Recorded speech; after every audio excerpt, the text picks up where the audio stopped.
And doesn't look like there's anyone actively joining right now. And I think you should all get a notice that this meeting is being recorded. So you're all on camera. Smile nice. I'm really glad to see all of you here tonight. And as you're entering, please feel free to continue to put in the chat to introduce yourself so that we get to know each other. We'll be spending tonight plus three other meetings following this workshop. And so the more chance that we get to know more of each other, I think we'll have a lot more fun. I know that the day is still light out, especially here in Seattle, and you've worked hard all day, and now you're making time to spend the next 2 hours with us.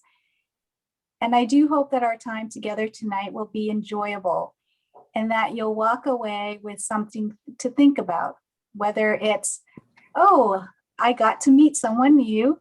Oh, I learned something that's interesting. Or there's a few things I want to figure out and how to do better. And the next time we meet, that's an opportunity to work on that. Now, for those who may not know me, my name is Zim. It's spelled with a D, but pronounced with a Z. So definitely I've had people call me DM, and a good option for me is to ignore them because I know they don't know me. But other than that, I'm pretty easygoing. So you could ping me directly or just chat online. Some of you may have known me through my speeches as the real Little Mermaid. But for tonight, I think if we could just focus on having a wonderful time together and creating a significant moment in which you feel like you're part of this community. Tonight's theme is the Age of Enlightenment. Of course, I didn't come up with that theme because, as you know, we all can think for ourselves. And for me, who can think for myself, I often remind myself that I can't believe everything I think, even though I think I can. And I hope that's true for you, that in being here and thinking about your ideas and how you word it, that you can step back and say, that might be true, that might not be true, but this is how I'm going to share it. So tell me, what prompted you to come to the meeting tonight? Feel free to put it in the chat. Or if you like to, there is a function at the bottom of your screen. It's under reactions. It's to the far right. There's a little happy face. If you click on the reaction, you could react to what's going on, or you can press the button that says raise hand, and that gives me a prompt to be able to have you speak, because as you know, with Zoom, we can't all speak all at once. And this is one way where we could be more interactive with each other.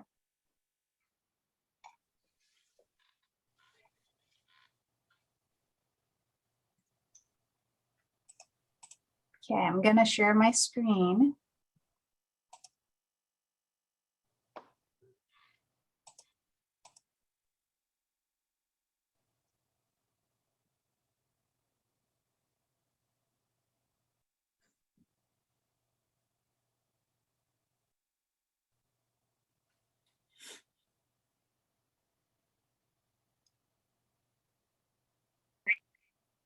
So what you see here is some coffee, a warm drink, tea, whatever it is that you like.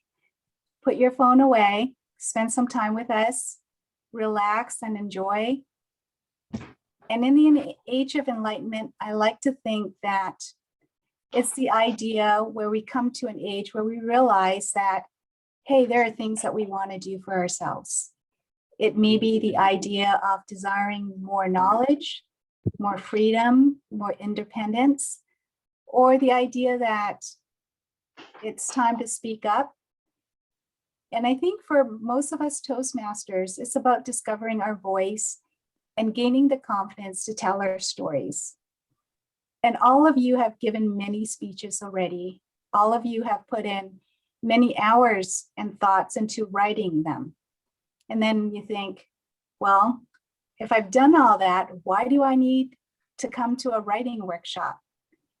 And I think that's what makes this workshop special, because here we can learn from our presenter and as well as each other, what enlightens each other, what motivates each one of us to take the time to write a speech and then make ourselves vulnerable to be able to share it with others. So enjoy, relax, think of it as we're all getting together in one room, which we are online, and just enjoy each other's presence and share as much as you're able to share. And of course, the writing's on the wall, right? If not now, when? Now is a great time to start. In this workshop, you'll learn what it is to write, to come up with a meaningful topics, how to craft an interesting and engaging speech that organizes the flow and incorporates the vocal and physical delivery techniques, all of the things that we've been practicing in our home clubs. And the session today will cover the primary goal of every speaker, selecting topics and message for your speech. Of course, there will be lots of exercises where we could have lots of interaction, speaking in earnest, organizing the basic and advanced speeches, and then lastly, getting to the point of your sentences.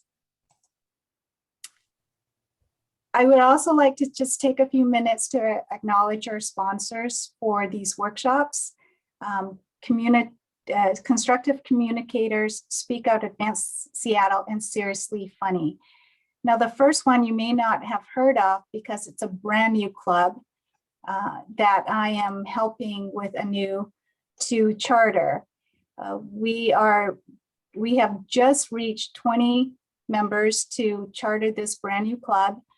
And these are all our members that I would like to acknowledge, and you'll meet some of them who are present here at tonight's meeting. This is taking place instead of our usual meeting time, which is 7 o'clock, the second and the fourth Wednesday. So for the next, for this and the next 3 sessions, it is at our regular meeting time. I would encourage you, if you're able, to join this brand new club. It is an advanced club that focuses on the evaluation piece.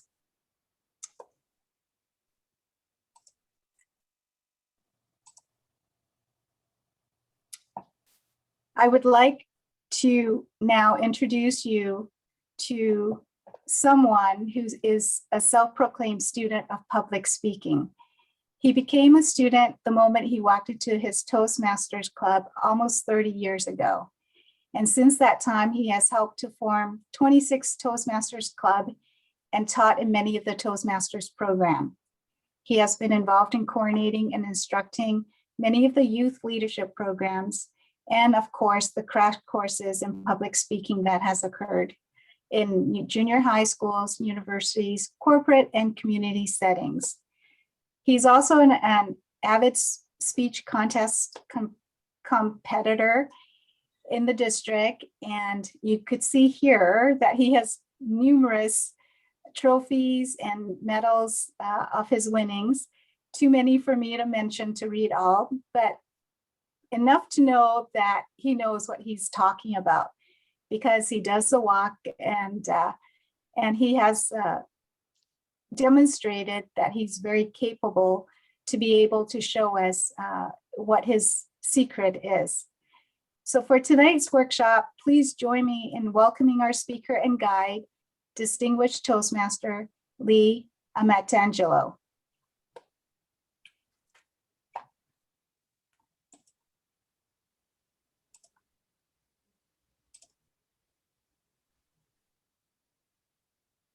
Knock, knock. Yeah, Dad? Son, why are you watching television on this beautiful summer day? You should be outside running around with your friends, playing sports, having adventure. Yeah, Dad, but it's comfortable in here. Son, unless you get out of your comfort zone every day, you are not truly living. Outside that front door is a world of opportunity, a world of excitement, a world that is just the push of a button away. And as my father left the room, he bent down and pushed the power button on the television set as I watched the screen fade to black. And knowing my father, that wasn't a suggestion, that was a directive. I had but one option, to go outside. As I stepped onto the front porch, I was immediately hit with the strong, sweet scent of honeysuckles lingering in the air, so thick you could almost taste it. As I stepped barefoot onto the morning lawn, I felt the cool blades of grass tickling the soles of my feet while the warmth of the Southern California sun danced on my cheeks. Out of the corner of my eye, I caught the cute girl from a couple doors down, riding down the center of the street on her Barbie Hey guys. twin, complete with pink and silver streamers hanging from her handlebars that were flailing and snapping in her self-propelled wind. As surprising as sunshine in Seattle, she stopped, smiled, spoke to me. Good morning, cutie. As she tore off down You the were supposed street to be around playing the with corner brother. and out of sight. Okay, I need you to put your stuff down so that Round the corner and out of sight. Now, I'm pretty certain she called me cutie and not cootie. But the point is, the cutest girl in the third grade smiled and spoke to me. My daddy was right. It was exciting outside my comfort zone.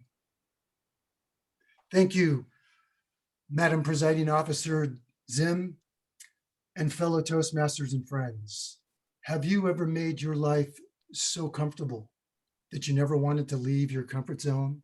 And in so doing, outside was this world of opportunity and this world of excitement that was passing you by and you didn't even know it? What would have happened if I stayed on that couch? I would have never known that the cutest girl in the third grade had a crush on me. I would never have been able to step out on that front porch and take in all the senses. I had the sense of smell, the sense of taste, the sense of touch, the sense of sight, and the sense of sound. All because I got out of my comfort zone. Well, in this workshop, I'm going to bring you all out of your comfort zone. We are going to go on a journey of understanding.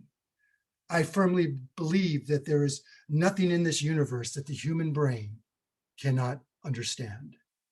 And we're just going to learn about speech. We can knock this out of the park easy. So let me go ahead and share our agenda here for today.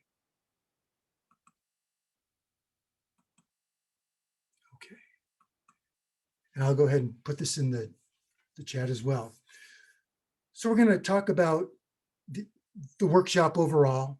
I'm going to give some acknowledgements. We already heard about the 3 clubs. I want to acknowledge 2 people. We're going to discuss this theme of enlightenment. We'll talk about the overall goal of this workshop. There's this basic workshop that's 4 sessions, and then there's going to be an advanced workshop. It can either be 3 or 4, whatever you guys want to do. And then I'm going to talk about the Nugget list. And we'll go ahead and talk about that right now. I want you all to open up either a notepad, a Word doc, a OneNote, or just take out a piece of paper and a writing implement. As we go through this workshop, it's going to be very interactive. I'm going to ask you a lot of questions. You're going to come back to me either in chat or on your voice. And we're going to go through this together. And every once in a while, I'm going to say, here's a nugget. And I want you to write it down. And you're going to create a list of these nuggets as we go through this workshop. I've already created a list of 25. We're probably going to get up to 50 by the time we're done with the workshop. And what are you going to do with this nugget list? The next time you sit down to write a speech and you're staring at that blank piece of paper, I want you to read aloud all the nuggets on that list. And it's going to help you get focused on how you're going to write and craft and deliver your speech. So that's what we'll be doing today. In terms of the speaking concepts we're going to go over, we're going to talk about the primary goal of every speaker on this planet. We're going to talk about how do we select topics that are perfect for us to deliver to an audience. We'll do a hands-on exercise to do that, and you will share your stories with us. We'll take a break. And when we come back, every session, I'm going to try to have at least 1 or 2 guest speakers. And today our Our special guest speaker is none other than Sandy Malone, distinguished Toastmaster, past district governor, and she's going to give us some dessert. She'll give us a little speech, and we can talk to her, do some Q&A with her if we want afterwards. She has a full 15 minutes. And then we'll resume the workshop and we'll go over speaking in earnest, organization, and getting to the point. So that's our agenda for today. And to stop the sharing right here. Okay. So two people I want to acknowledge. We have Zim, who's going to be our facilitator. She will open and close all the sessions. She will also be our chat master. So at various times, I'm going to ask questions. You can type it into the chat. If you want to raise your hand, I'll try to call on you. We have a couple of pages here. And then our other special person, our technical person, is Anu Garg. He's our Zoom master. He will be letting people in the room. He will be opening up the breakouts. We won't do any breakouts this session, but in the following sessions, we'll do breakouts. We'll get into groups of people. And at that point, we'll ask some of the advanced people from the clubs that are sponsoring to be in those rooms. And we'll go through the exercise, and we'll talk about those when we get there. And he will also be doing some polling for us today as well. So let's start with the polling. I want to know who you are. So tell us if you are not a Toastmaster. Tell us if you've been in Toastmasters less than a year. Tell us if you've been between 1 and 5 years, 5 to 10, 10 to 20, or over 20. And then I also want to know, why did you join Toastmasters? Was it to learn and improve your speaking? Was it to learn and improve leadership, or both? And then lastly, the big kahuna. Would you like to be the world champion of public speaking someday? And if so, write yes or no. And we'll let that poll take place. We all get to see who's in our room here today.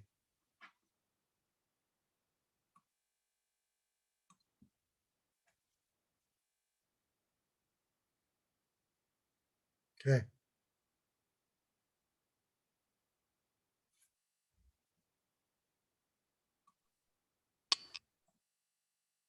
Okay, I think we got 46 out of 51 responses. okay. So this is pretty good. These are pretty good numbers. You can all see the results of the polls right on your screen as well. Is that correct? Okay, good, good. I got some nods. And this looks pretty typical. The 1 to 5 year is the biggest with 36%. When I joined Toastmasters, and for many years, I heard that the length of a Toastmaster was only 18 months, a year and a half. And so because of that, I started to write educational material. I wanted to know why were people leaving Toastmasters? And I came to the conclusion that as around the 3rd or 4th speech, I think they ran out of topics to talk about. And nobody wants to stand in front of an audience when they don't know what they're talking about, right? We don't want to feel like the fool. And so they would leave. And then there are people that come into this program and they get it right away and they stay for a very long time, like Dennis Armstrong. I've been in Toastmasters just under 30 years, and we had a couple other people here that are over 30 years as well. Ralph Pearson in our district, he's been in Toastmasters, I think, over 50 years. And so we have people that get it and they stay in for a very long time. So this is good to see here. Let's see why people joined.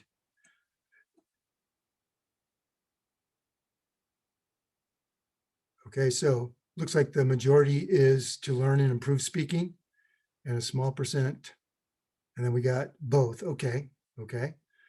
So that's interesting. When for probably the first 20, 25 years of being in Toastmasters, people joined Toastmasters to become a better speaker.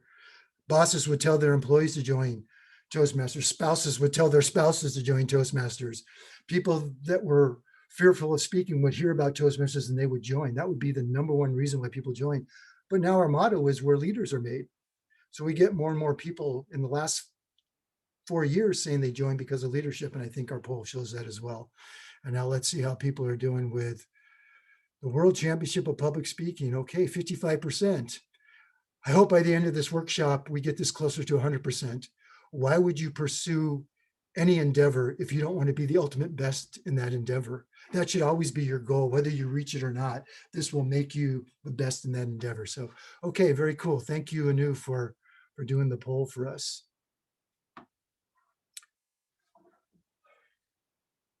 the theme of this meeting. Okay, why did I pick the Age of Enlightenment? A lot of people ask me, why do I do these workshops? Why do I give the information away? Over the course of this workshop, you're going to receive about 40 to 50 educational handouts that I've put together. And I have gleaned these from Toastmaster manuals, from conferences, from books, from articles, and just on my own as the engineer scientist in me, deconstructing something and then reconstructing it and figure out what does this vocal variety really mean? And so you'll get all these handouts. I don't pass them out ahead of time. Who can tell me why? Anybody want to go off mute and tell me why? Angela? We'd get distracted. You get distracted, exactly. And in a moment, we're going to talk about that again. Exactly. As a speaker, you never want to compete with any other energy source. So when you get introduced by a Toastmaster and you shake their hand, especially in a contest, you don't start speaking right away. You watch for that Toastmaster to go take their seat so that you are now on stage as the only energy source. And now everybody's looking at you. Same thing when you're doing a visual aid, whether it's a prop, a PowerPoint presentation, or handouts. You never want to compete with any other energy source. So I tell people, I'm going to do an educational presentation today. I want you to sit back, relax, take notes if you want to, but you're going to get a handout at the end. Now you can just listen to me. Where do I want you looking? I want you looking right here. And then when you're done, when you read my handout, you'll go, oh, I remember what Lee said. And so it's a very effective way to give the information, but then the audience gets something to take away with them as well. You will find when I talk about speaking, I'm going to be a speaker. We're not going to do a lot of PowerPoint presentations with 1,000 words on there in a 4-point font with graphs and charts and all kinds of pictures. Who wants that, right? We're talking about speaking. We should practice what we are preaching. So you'll get a lot of talking from me. Every once in a while, I will do a PowerPoint presentation because PowerPoint is the best way to present data. And it's much easier to show data with pie charts, line charts, bar graphs than it is for me to explain data. So we'll do that as well. And every once in a while, I'll put something on the screen for us to read together. The Age of Enlightenment. I give this to you freely. Anytime the words come out of my mouth, they now belong to you. Anytime you take my handout, it belongs to you. If you can grow as a speaker by taking one of my handouts and going to another club and delivering that educational material to that club, and it's going to make you a better speaker, then I have succeeded in helping you. It has come to my attention recently that somebody has taken my material and copyrighted some of it. Why have I never copyrighted it? Because I don't want it to be legal that you cannot use my words. That's one reason. The other reason is, like I said, I garnered it from various different places. I just compiled it and I put it in what seems like a logical way to present it. So it shouldn't be copyrighted. Some of the material I came up with my own and I could have copyrighted it. But the third reason I didn't do it is because of the Age of Enlightenment. Can anybody tell me a very significant event that took place in the Age of Enlightenment? You know, write in the chat or raise your hand. Okay, we don't have to look very far. The country we live in was born in the Age of Enlightenment. And what was the Age of Enlightenment? It came right on the heels of the Renaissance, which came on right on the heels of the Dark Ages. If you know anything about the Dark Ages, 800 years of why it's called dark. There were no great advancements in Western civilization in terms of new political structures, new forms of literature, dance, or poetry, no new inventions, no advancements in science or medicine. It was truly dark. It was the age of serfs and lords, a lot of blood, a lot of mud, and it was a hideous time to have ever lived.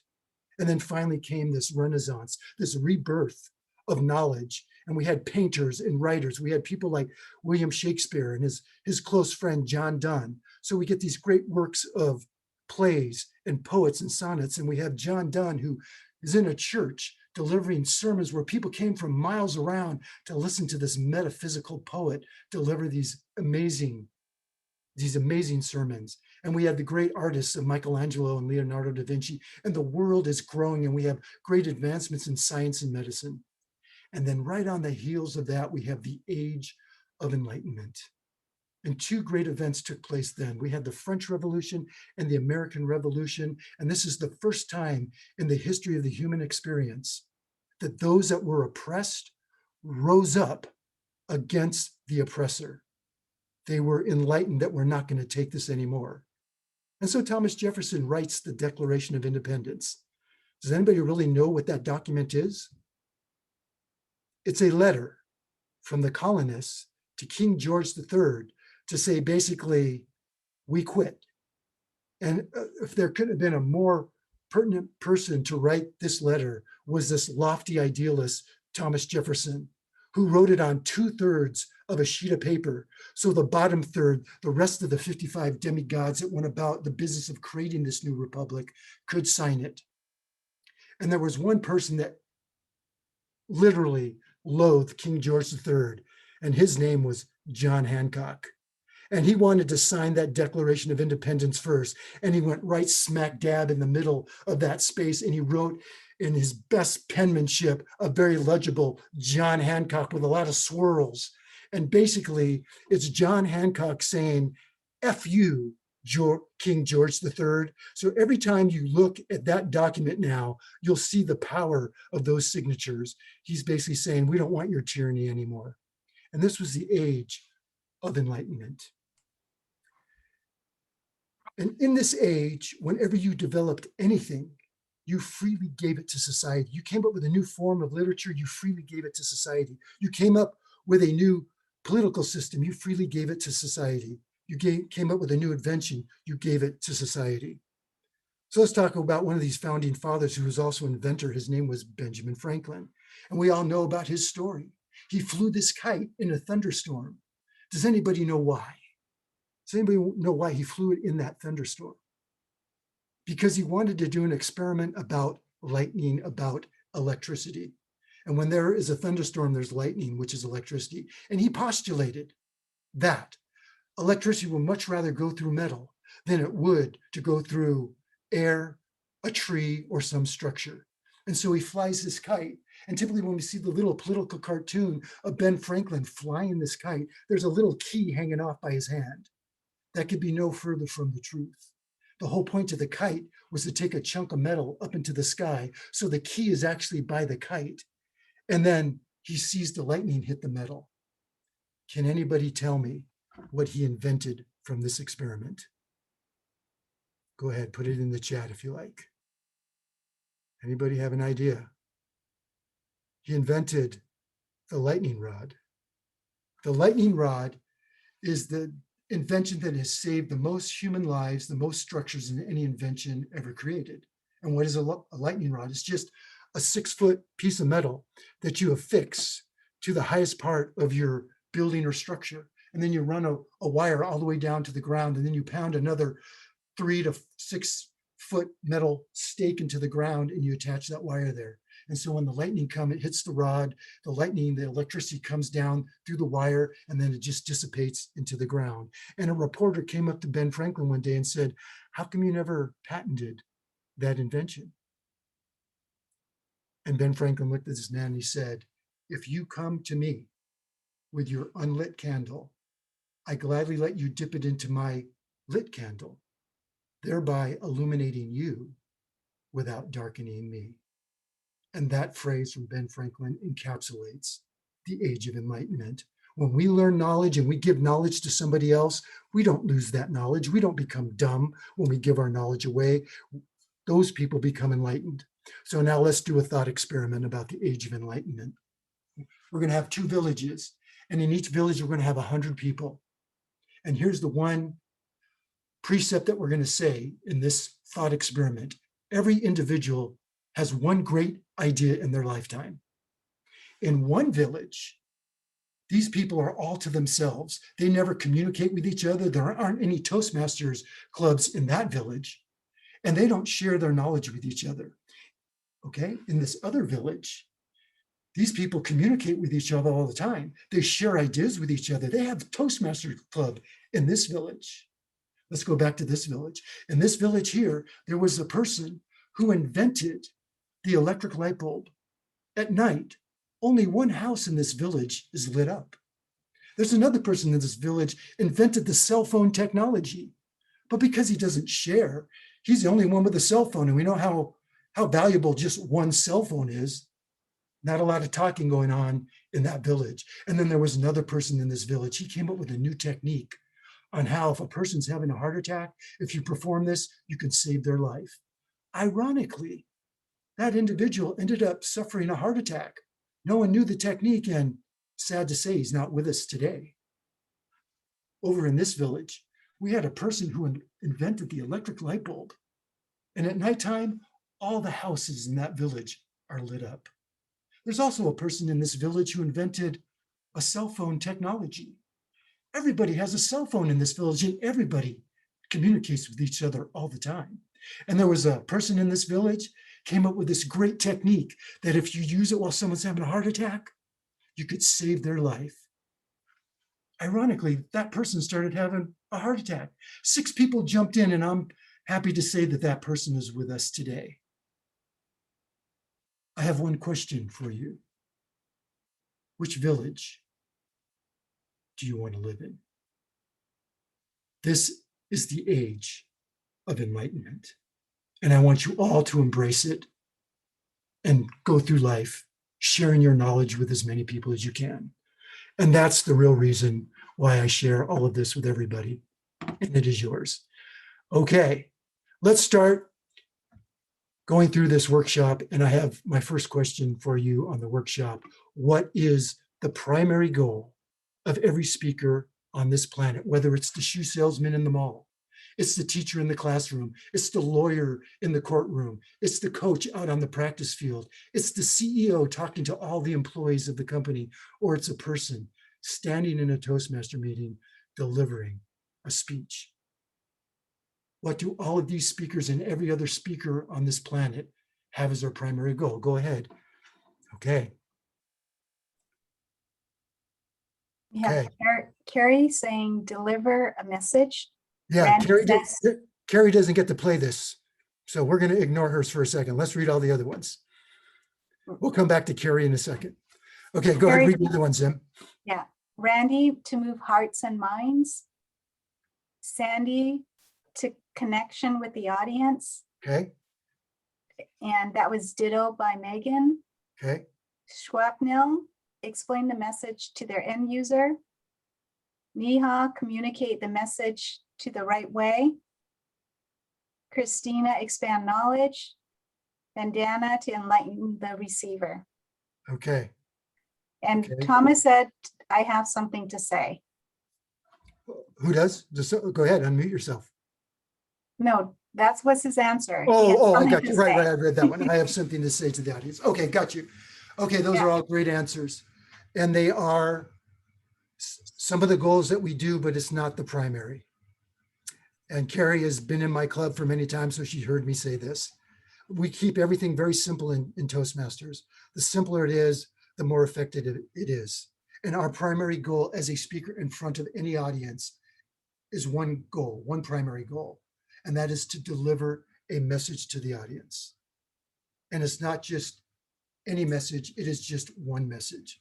We're not going to deliver 2 messages. That confuses the audience. We're going to deliver one message to the audience. So wherever you created your nugget list, put that as nugget number 1.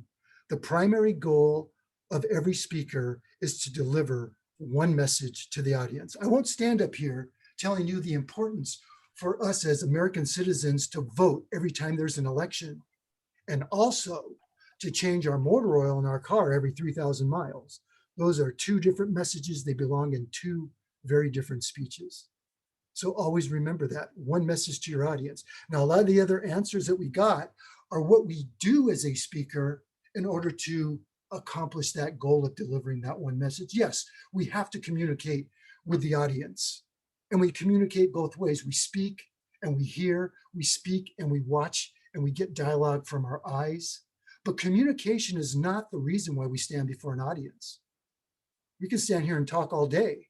And don't we all know somebody who talks a lot but doesn't really say anything, right? It's not communication is our reason to be a speaker. It is the vehicle that we use to accomplish the primary goal of delivering the message. And here's the example. I wake up in the morning, I open the refrigerator, and there's no milk. What am I going to put on my Cheerios? So I get in my Ferrari sports car, and I love driving that car, and I drive to the supermarket, I buy my gallon of milk, I get back in my Ferrari sports car, and I love driving that car, and I drive back home, and I get to pour my milk over my Cheerios. What was the goal of my mission? I love driving that Ferrari sports car. I know you want to say it was to drive that car, but the goal of that mission was to go get the gallon of milk. The Ferrari sports car was the vehicle by which I accomplished that goal. Communication is the vehicle by which we accomplish the goal of delivering that primary, that one message to the audience. Okay, so that's our first nugget. The second nugget we already talked about. Put on your nugget list, I never compete with my visual aid. I never compete with my visual aid. And you can put a third one. I never compete with any other energy source in the room, whether it's waiting for that Toastmaster to go take their seat, or whether it was somebody coming on the Zoom and speaking. What did I do when the other person was speaking? I don't want to compete with any energy source. And no, neither do you. So we have 3 nuggets already. All right, what do we talk about? What do we talk about? I am going to put something in the chat.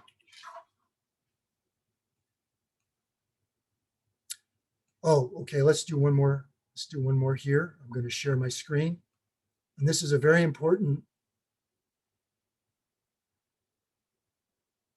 Okay. Let me go ahead and make this slideshow beginning. I'm going to share my screen. I'm going to ask a question. Does anybody know what the word rhetoric means? This workshop is going to be very interactive. You can stop me anytime, raising your hand, putting something in chat. We're going to do this very interactive. And this is the reason why I'm not going to give you that nugget list. I want us to work through what the nugget is, and then it's going to be more meaningful you to write it down yourself. So what does the word rhetoric mean? Some people can Google it right now. It's a Greek word. It means simply art. Okay, so let me share my screen here. I got this off of Google.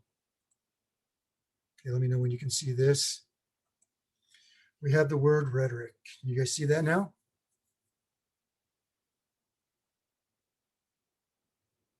Nod your head. Can you see it? Okay, Yes. great. Okay, so here we go. Let's look at some of the definitions of the word rhetoric. The art or science of all specialized literary uses of language in prose or verse, including the figures of speech. We're going to talk about figures of speech. We're going to talk about poetry as well. We're going to talk about music. The study of the effective use of language. Okay. The ability to use language effectively. Okay. The art of prose in general opposed to verse. Well, that's kind of contrary to definition number 1. And number 5, the art of making persuasive speeches. Okay, we think of rhetoric as those ancient Greek and Roman orators, right? The definition I want you to take home and write this as one of your nuggets is number 6, the art of influencing the thoughts, the feelings, and the actions of your audience. Whether you're a speaker, a writer, a poet, whether you're on online media or you're there in person with an audience, this is what we are trying to do as a speaker. If you can effectively do this, then you have won. And at the beginning of our next session, I am going to do Mark Antony's eulogy of Julius Caesar in the play written by William Shakespeare called Julius Caesar. And in that eulogy, you will see the art of rhetoric. And he influences the audience to do something, and he never tells them to do that. That is a powerful speaker. He influences their thoughts, he influences their feelings, and then he has them do a call to action, but he never explicitly says what that call to action is. They have determined this on their own. If you can do that as a speaker, you can move audiences. You should be a lawyer and go into courtrooms and win every case, okay? Like our good friend, the 2004 champion of public speaking, Randy Harvey. After he won the World Championship of Public Speaking, he was 30 years in education. He became a lawyer. I would love to go see Randy Harvey in a courtroom. I would love to go see our good friend Franny Terrain in a courtroom as well. Okay, put this as one of your nuggets, the art of influencing the thoughts, the feelings, and the actions of your audience. Okay. Now let's get into doing our little exercise here. I'm going to put this in the chat. Good to everybody. I'm going to add a file, and the file is called Release the Music Within. But before I put it there, I'll say a few words about that. Everybody in this Zoom session, everybody on this planet has a music inside of them, a music, a poetry. It is what defines them. It's the thoughts, the ideas, and opinions we have up here. It is the dreams, desires, and passions we have in here. It is the business of our head, and it is the affairs of our heart. Those two entities define us. What else could possibly define us? It's those two, the business of our head and the affairs of our heart. Now I'm going to do a little spoiler alert here. Our heart is not really where we have love and passion and desires. It's really a part of the middle of our brain called the limbic system. Everything that we are is our brain. And we'll talk about that in the fourth session. But it's about what we think about. It's all our emotions, every memory we've ever had, everybody we've ever loved, anything we've ever loved, it's all in our head. And this is our music, our passion, our thoughts, our ideas. So in this experiment, we are going to write down what we think about and what we feel. Let's think about some of the people who have come before us, who shared their music with the world. What about Thomas Edison? He invented that electric light bulb. And in so doing, he extended the day. Not only did he invent the electric light bulb, he has 1,300 patents to his name, more than even many companies. What else did he invent? The phonograph. What else did he invent? The motion picture camera. Do you think Thomas Edison's music has affected your life? How would the world be different had not this man shared his music with the world? Age of Enlightenment. What about our good friend, the late great Reverend Dr. Martin Luther King, who comes to Washington, D.C. on a summer day in 1963, a hot, humid August day. And also on that day were 250 to 400,000 people who descended on that mall that day to listen to this Southern Baptist minister. And not one of those people came for him. They came for themselves. They came because of the why. They came because they believed in what he believed in. That's why they were there. And he delivers this speech exactly 100 years to the day from when that great president, Abraham Lincoln, delivers the Emancipation Proclamation to this country, freeing the slaves. And here he is 100 years later to the day delivering that speech. The black man in America is still not free. The black man in America finds himself sadly crippled by the manacles of segregation and the chains of discrimination. The black man in America finds himself alone on an island of poverty amidst a vast sea of material prosperity. 100 years later, the black man in America languishes in the corners of his own society, in exile in his own land. But I have a dream today. How would the world be different had not Martin Luther King shared his music with the world? And not only was it 100 years to the day, but he stood iconically on the footsteps of the Lincoln Memorial. Powerful. What about our good friend Amadeus Mozart?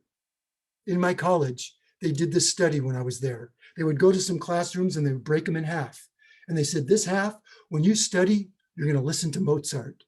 And this other half, you can go into this room and you can listen to whatever you want to or nothing at all. And every time they did this study, the people that listened to Mozart scored higher on the tests every time. We all know that he was a musical genius, but not only was he a musical genius, but his music did something to the human brain. How would the world be different had he not shared his music with the world? So right now, we are going to figure out what your music is. So in the chat, I want you to open up this document called, oh, Mr. Anu, why am I not seeing the word computer? Every time I've done Zoom before, I always get the option computer. Okay, let me do this. I'll send it to you afterwards. I'm going to share this instead. It's real easy. The instructions, what's written on this page are just the instructions. And what we're going to do is we're going to turn the page over if we were doing this live and I handed this out. But just take a piece of paper. And I want you to take that piece of paper and I want you to put a line right down the middle of that piece of paper. Have the paper portrait, put a line right down the middle of that piece of paper.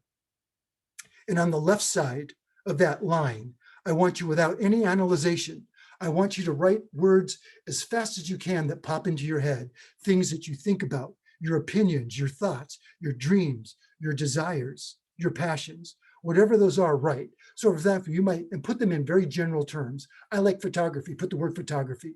I like basketball, put the word basketball. I like Toastmasters, put the word Toastmasters. I like computers, put that. I like mathematics. I like boys, put that. I like girls, put that. I like both of them, put that too, okay? Put whatever you want on that left side and don't analyze. Put words as quick as you possibly can, whatever pops into your head. Lee, you Yes. should be able to share a file. You are a co-host. Okay, I was going to put it in the chat and usually I have the option of computer, but that didn't show up as an option. So no worries. We have a workaround here. I'm just going to share this. I'm going to share the screen and people can see it here. Not a problem. And they'll get the handout afterwards. But all this is telling you the instructions that I just told you. So let's do this for a few minutes. We got 7:53. Let's go another few minutes. I think we're going to be about 5 minutes off before we take our break. And that's okay. We need a little time for people to join. Keep on writing. And when you get to the bottom of your page, go ahead and raise your hand or put something in the chat saying I finished one whole side there.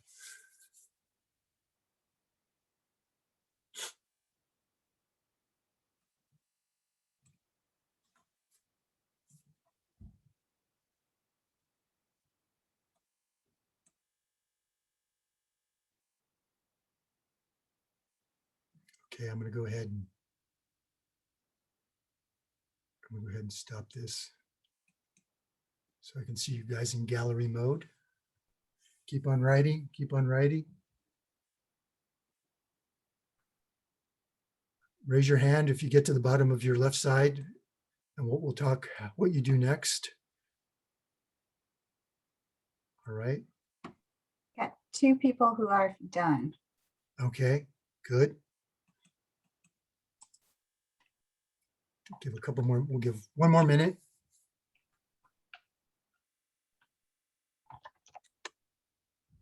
Okay, I see some people stopping here.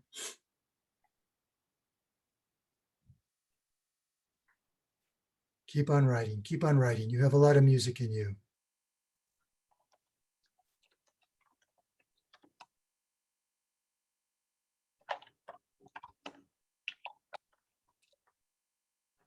A few more seconds. I see my good friend Camille online here with us. I saw her join. She's from the San Francisco area as well. Welcome, Camille. Okay, so let's go ahead and stop now. I'm going to ask you a question and put in the chat, say yes if you have this. Who here has their goals written down and have them on them right now? Put yes in the chat if you have your goals written down and you have them on you right now. Anybody? Okay, looks like it's time for a story, because when we want to make a point, you tell a story. And if you tell a story, you better make a point. Ooh, that sounds like a nugget. You might want to put that on your nugget list. If you want to make a point, you tell a story.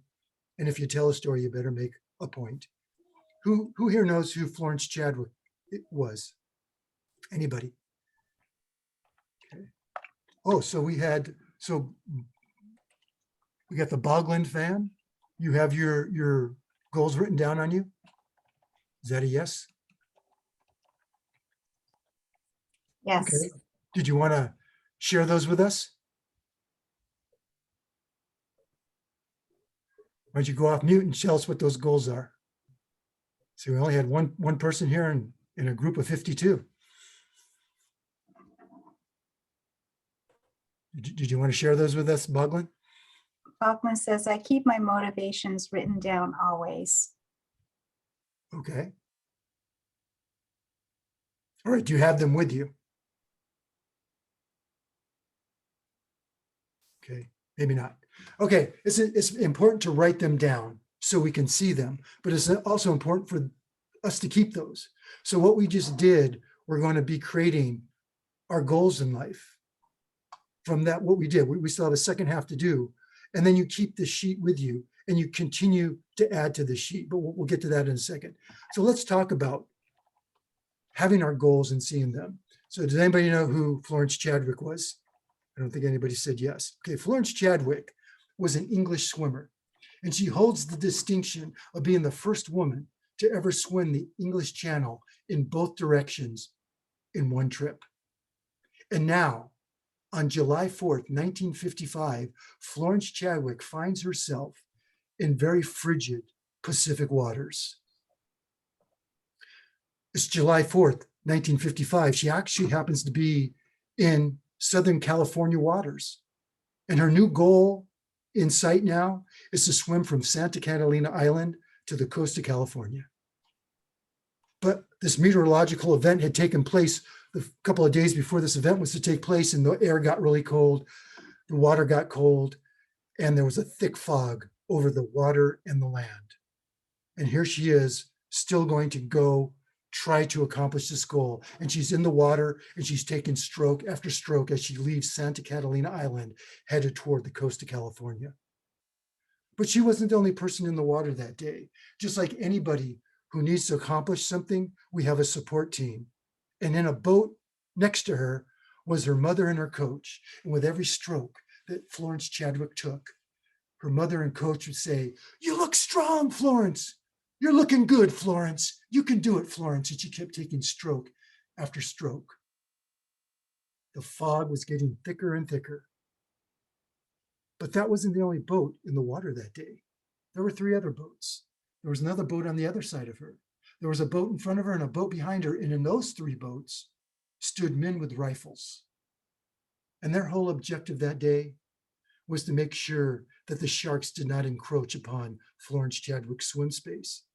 And she would continue to take stroke after stroke. And every once in a while, a shot would ring out in the fog. Undaunted, Florence continued to take stroke after stroke. And her mother and her coach would continue to say, "You're looking strong, Florence. You can do it, Florence. Go get it, Florence." And she kept taking stroke after stroke. At one point, there was a shot that came out in the fog. And immediately a voice followed. "Ooh, that was close." What did that mean? That the shark was close to Florence? That the bullet was close to Florence? What did that mean? Undaunted, Florence continued to take stroke after stroke. A little while later, without any provocation, Florence Chadwick looked to her mother and coach in the boat and said, "Pull me into boat." That was my English swimmer voice, by the way, and I won't be doing it anymore. Several hours later, she was on the coast of California in a thick blanket, trying to thaw out from that event. And there was a horde of reporters around her. Finally, one of them mustered up the courage and said, "Florence, why did you stop?" She said, "I stopped not because I was tired. I stopped not because I was cold. I stopped not because my body was numb, and I stopped not because of the sharks. I stopped because of the fog." Because of the fog, Florence Chadwick could not see her goal, the coast of California. And when you can't see your goal, it's highly unlikely you will ever attain it. And that's why we write our goals and keep them with us so we can see them every day.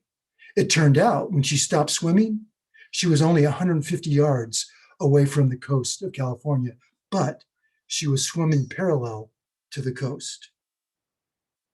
When we can't see our goals, it's highly unlikely we will ever attain them. So now we're going to do the second part of this exercise. For every word that you put on the left side, I want you to put as many words that are very specific that go along with that word. So if I put the word basketball, I might put NCAA March Madness, three-point shot, Michael Jordan, LA Lakers.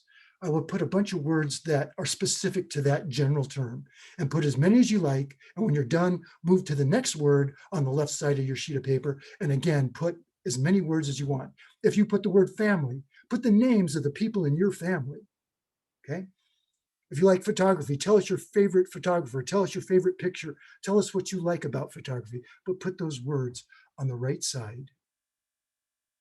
Randy, you have your hand up. Yeah, go ahead if you have a question.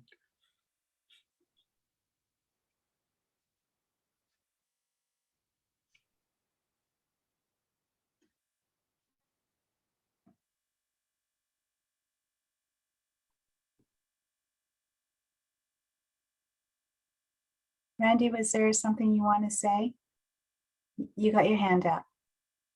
Go ahead and unmute yourself, Randy. There we go. I'm sorry. Hey, earlier you said you asked, and I raised my hand and said, yes, that's me, but I forgot to take it down again. So What were you saying yes to? I was saying yes to something. Oh, okay, you don't remember. Okay, I was going to have you say it now if you wanted to. Okay, thanks, Randy. All right, let's do this for 5 minutes, because then what we're going to do is we will take our break. And then when we come back, instead of having Sandy come on right away, I'm going to have you guys read your music to us. And you're going to read only the right side. And you're not going to elaborate. You're not going to analyze. You're just going to read the words that you put on the right side. And that's going to be your music. It's going to be your poetry. It's going to be your goals in life. It's what's important to you. And this is going to help shape your goals. And it's going to help tell you what topics are important to you that you should be giving to an audience. I'll bet anything in Carrie's, she puts something about the word autism in there. Okay, Carrie Falter. Okay, let's go ahead and do that for 2 more minutes, and then we'll take a 10-minute break. We will come back at 8:15. We're still doing well on time. I put a little buffer of time at the end.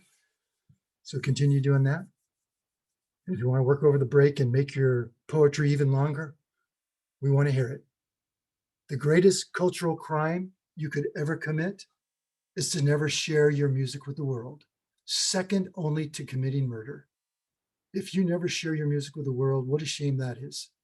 Your presence was never made known. Share your music with the world and share it freely. And let's all embrace that age of enlightenment.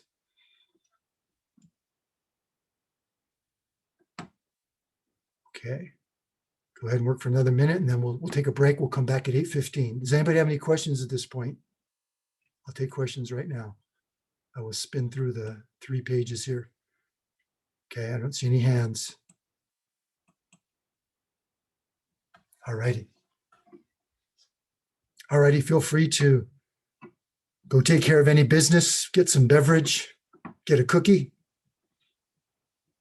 If you smoke, whatever you need to do. I know Sandy's looking at a Molson Golden right now. So we will reconvene at 8:15. Okay. Yep. 8:15. I'll just go ahead and stick around on the chat, on the Zoom here if anybody wants to ask any questions during the break. We'll make our most use of time. How are we doing, Dennis Armstrong? You doing good?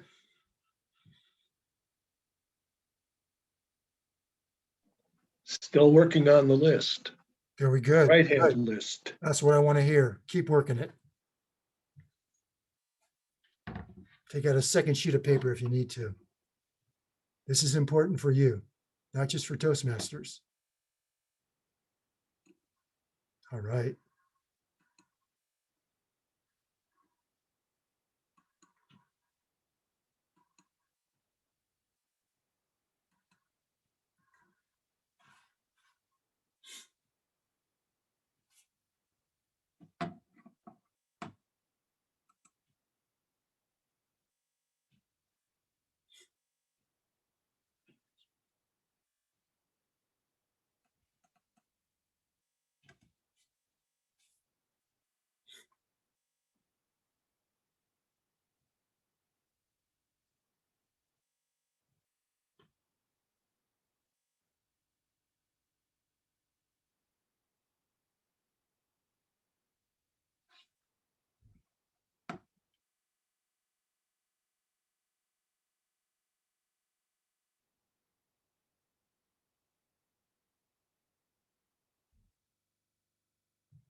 Are you creating a big list, Angela?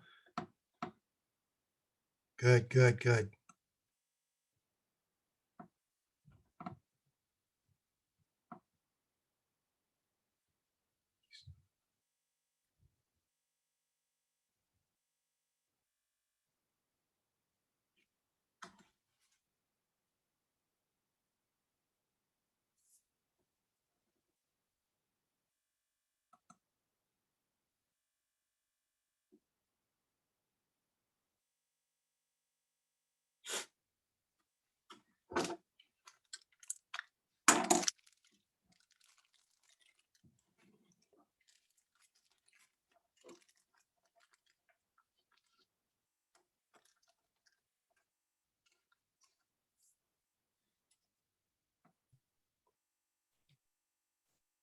I just got a really cool idea for a speech. There you go. That was the point.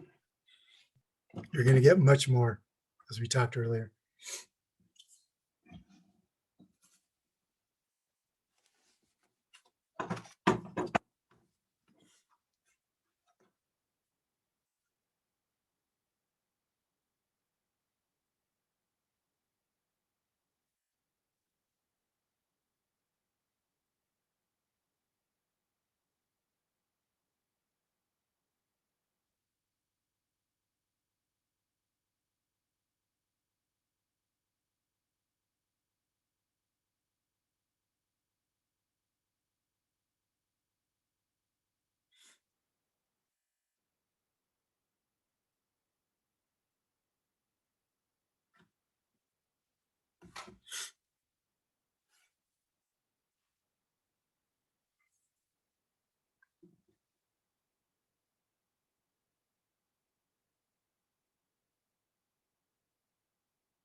Can I get you some water or tea, Lee? Please, I would like some green tea. Okay, it should be arriving in a few days. Thank you. Appreciate it.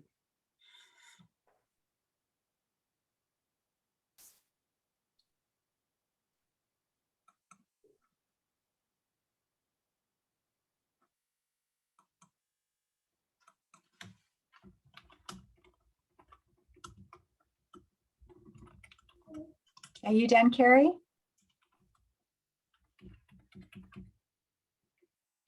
Hi, sorry, what? Are you done? Done. May I ask about the sharks? Oh, it's just how I feel right now. The shark or the little fish? The little fish. Yeah, this has been a day. I like your background too. Thank you. I remember the first time I saw a real live shark, and I was on the boat and I looked down and I still remember a hammerhead shark. And I thought, that's unbelievable. There's Yeah. no such thing that, Until you see it, right? well, yeah. Yeah. It's, It seems unreal. I know. This was in Hawaii at the aquarium, but snorkeling, it's very probable often to see. It's one thing to see a hammerhead shark. It's another thing to see it build a building with its hand. Really cool. Yeah, it sounds like a Frank Lloyd Wright shark. Yes. Oh, no pun intended. And just to reply to some of the chats, no sharks were killed during the Florence Chadwick swim. So they're there just to share off. So I know Boglin had some concerns about that. Yes, we must take care of all living creatures. We are enlightened, right? And when we're enlightened, we are enlightened for all the animals on this planet. I'm glad someone said that. 'Cause that's the first thing about enlightenment that makes me think about that. What? Animal rights. I mean, I don't know. I just go there because I remember taking it in college, and I had these instructors that were big animal rights And I don't know, we spent the whole quarter just talking about enlightenment in regards to a lot of that. Right on.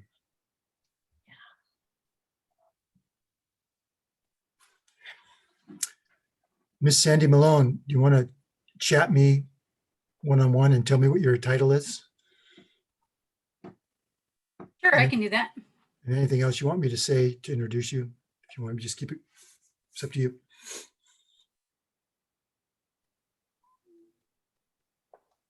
So Constructive Communicators is now ready to charter. We're going to turn in the paperwork, right? Just waiting for 2 last applications to come in, Right on. and we should Okay. be ready to go. I hope Sandy sent you my money and she didn't put it in her own bank account. So I heard she has a foreign bank account in this country that I've never heard of before. Yes, it's called cryptocurrency. Al, you put something in the chat. Would you like to share that with us? Would you like me to read it?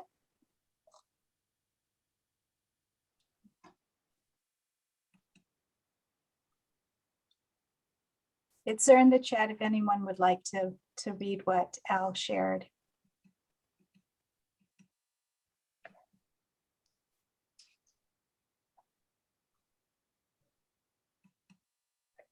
Okay, let's see what we have here.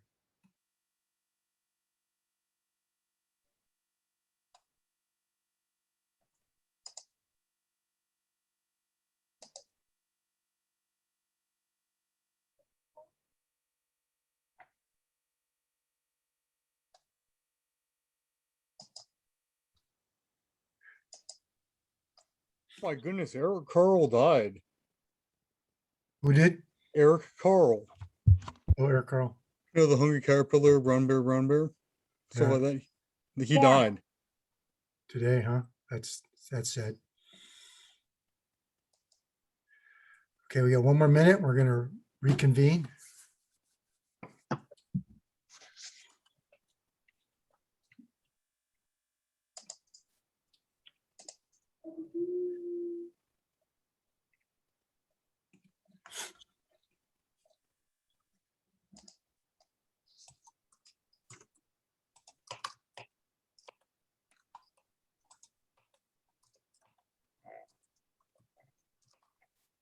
Okay, right, we have 8:15 right now. If you're back, go ahead and put your video back on so we can see people and see that they're coming back into the meeting. All right, thank you, everybody. Okay, a lot of faces. All right, let's see a show of hands. Who wants to share their music with the world here? Read just the right side of your piece of paper. We have Randy Wen. Okay, we have a winner with Wen. Let's go, Randy. Zumba at the Y, the West Seattle Time Bank Book Club. Daily walking buddies, Hannah and Julie. My trees in bloom, my cats at play. Imp, Ginny, Shadow, and Arthur now departed. Hot chocolate chip brownies out of the oven, standing in the bow of the fast ferry, spray in my face, sprouts in my soil. Community forged in COVID time, sharing food through the Highland Park Improvement Club, board games on the outside deck of the Beverage Place pub, evening yoga at home. Let's give a typical Toastmasters support for one. Excellent. Thank you, Randy, for sharing that music. Does anybody want to make a comment about Randy's music? Would you learn about Randy? What's he like? Cats, maybe? Walks? He lives in West Seattle. What else we learn? Baking, Say again? baking, brownies. Baking. Okay, baking brownies. Yep. Excellent. All right, thank you, Randy. Who else wants to share their music? What about you, Dano? Let's see. Own a dog, play with a dog. Repair my daughter's car. Geocaching, that'd be complete an event, build a multi-cache. Bicycling the Fairwood Loop. Chips, eat them. I guess I haven't bought them yet. Plants in the garden. Plan to go to Europe, Egypt, Africa, and adventure, whatever's out there. Excellent. Okay. Do you see some speech topics there, Dano? Let's give our big round of applause to everybody. We applaud everybody's music. There aren't any right or wrong answers in life. Did you know that? Even when you come to that fork in the road, whether you go right or left, it doesn't matter. What the poet taught us was whatever decision you make, it defines your life. And it's highly unlikely you will ever go back and do a different decision. But there is no normal life. There's just life. So whatever our music is, it is our music. And it's meaningful. Who else wants to go? Who else wants to go? Let's go to another page here. Anybody want to raise their hand? Oh, we always have to pick on district leaders. Okay, before we come to Thomas, I'm going to go to Megan because she decided to be a Division F director. It's only right that we get to hear from. Go ahead, Megan. Thank you, Lee. Stage, voice, strength, biking, speed, fitness, fellowship, challenge, speaking again, logic, architecture, projects, and wondering and solving. Excellent. Let's give some support for Megan. We never have enough.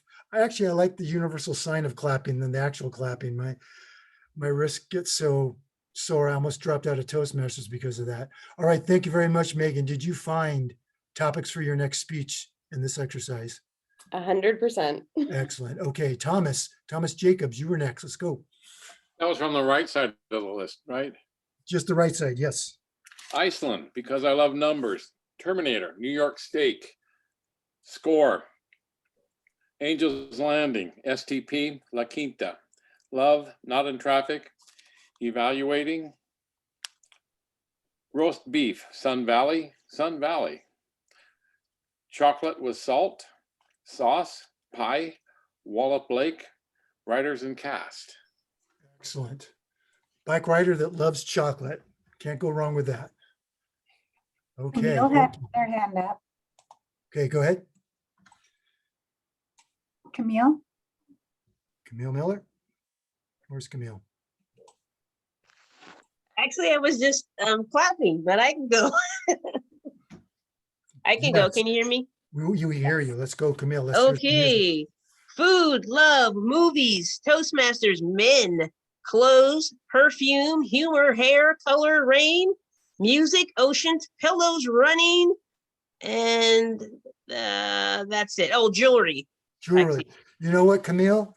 We're going to go one step further with you. You're going to sing one of your brother's favorite songs for us because this is all about releasing the music. So let's hear a song. Clang, clang, clang with the trolley. Ding, ding, ding with the bell. Zing, zing, zing with my heartstrings from the moment I saw my fell. Thank you, Camille. Let's give it up for Camille. All right. Do we love Camille's music and her music? Yes. Did you find new speech ideas in there, Camille? Yes, yes, I did. Excellent, excellent. Okay, let's go back to San Francisco again. Christina Tay, do you want to share your music with us? Hi. Tastiness. Aaron Beverly. You know Aaron Beverly is that road captain like 2 years ago. Yep. Fond cultural learning. Robin Williams. Libraries, freedom of speech, and learning new things. Pledge Drive season, referring to PBS. Sensory pleasures, TED Talks. Yosemite, ocean voyages, forests and gardens, triathlons, and Ironman. Okay, thank you very much, Christina. Woo, woo, woo. Okay, here's the deal. You're going to take this list and it's evergreen. You keep it with you, and every once in a while you pull it out and you write more on the left side. And once you've done that, every word you added, you put more on the right side. And as time goes on, you might even take stuff off the list. But this is your list. Maybe when I was 10 years old, I would have put New York steak on there. But as a vegan, that's not going to be on my list anymore. So your list always changes. We change, we evolve, we become more enlightened. And this is where we're going to find our goals. This is where we find what's important to us. And this is where we find topics for our speeches. Okay, so who's ready for some dessert? I'm ready. And we have a very special person going to come and talk with us. 1 second. What happened here?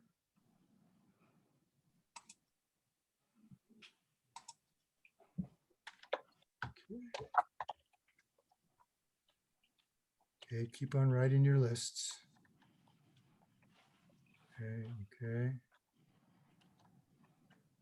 Just checking the chat real quick. Okay, we got the agenda here. Okay.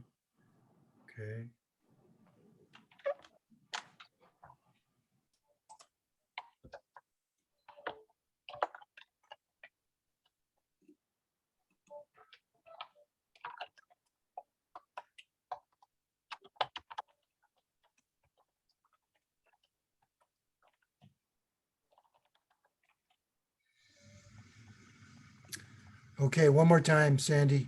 Put your title into me. Somehow it's too many chat. Didn't find it. Okay, let's sit back and relax. Our next speaker, someone we all know and love, distinguished Toastmaster, past district governor / director. I hope you all know what that means. When that person raises their hand, say they want to run and we vote for them, they're also knowing that we get to make fun of them for the rest of their life. So she signed up for it. And so here she is. She's going to regale us with how I lost my A. And A is spelled E-H. It's a Canadian word. Let's give it up for Sandy Malone. I am a Canadian American, which means I was born in Canada, but I'm also an American citizen. And June 6th, it'll be 20 years. You might be thinking, they'll let anybody in this country, or we should have built a wall. Too late. You might even be thinking, if she's a naturalized citizen, there's nothing natural about that hair color. Whatever it is you're thinking, you have a right to in this great nation of ours. We're all on a journey. And my journey to become a citizen of the United States had some course corrections along the way. And today, I'd like to share how I lost my A. I don't mean the A in C-A-N-A-D-A,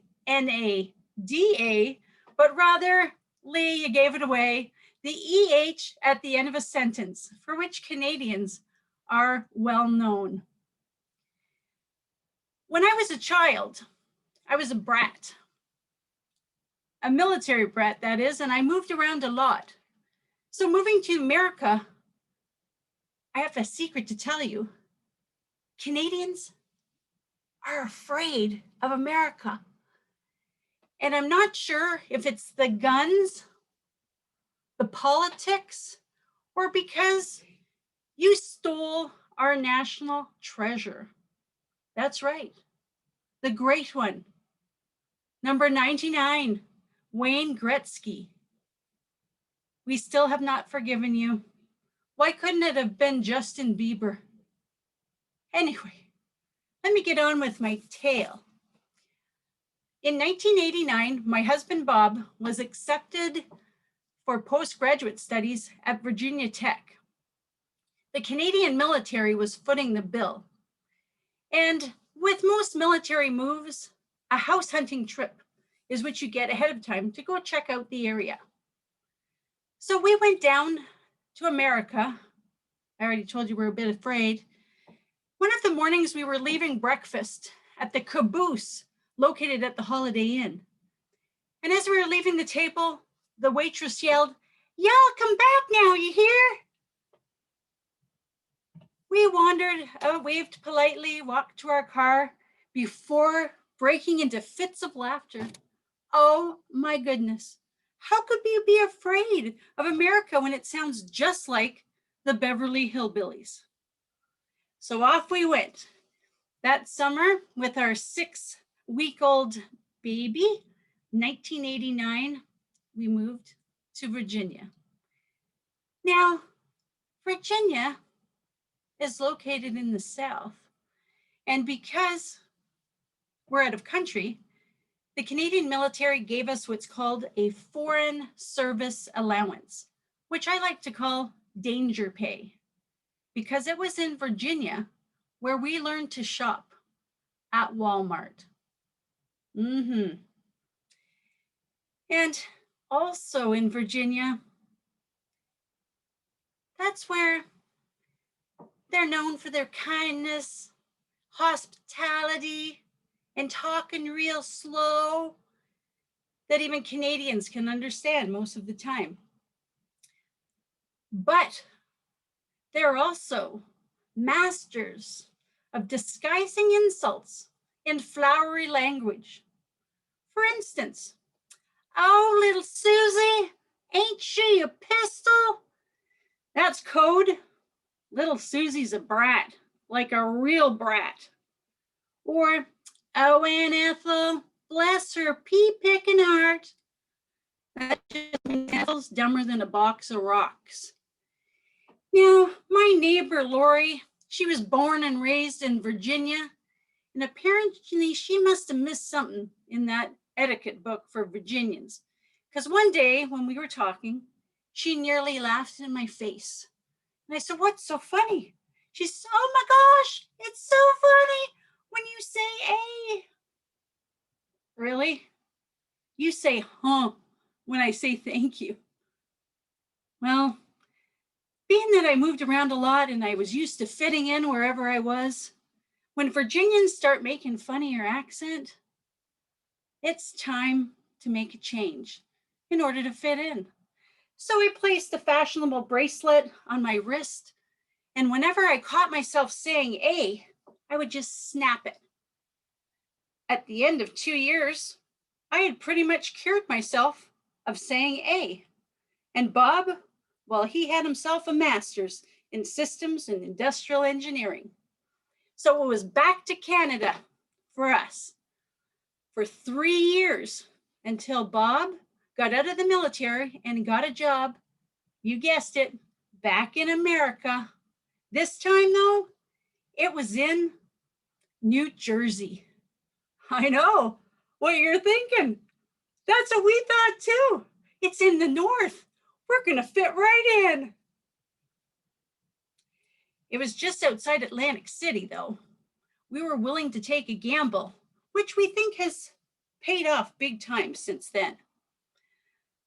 But our 5-year-old daughter, Tammy, at the parent-teacher interview, we were told Tammy needed to take speech therapy. Now, Tammy didn't have a lisp. She didn't stutter. She had a bit of an accent from Canada. Who knew? We wanted her to fit in too. There was Girl Scouts. We wanted her to fit in at school as well. So we said yes.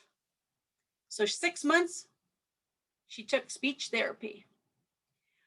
Well, one day I was talking to Tammy's friend Brittany's mom.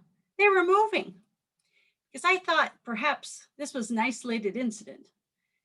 And Brittany's mom, her name was Tiffany, of course, and they were moving out of town.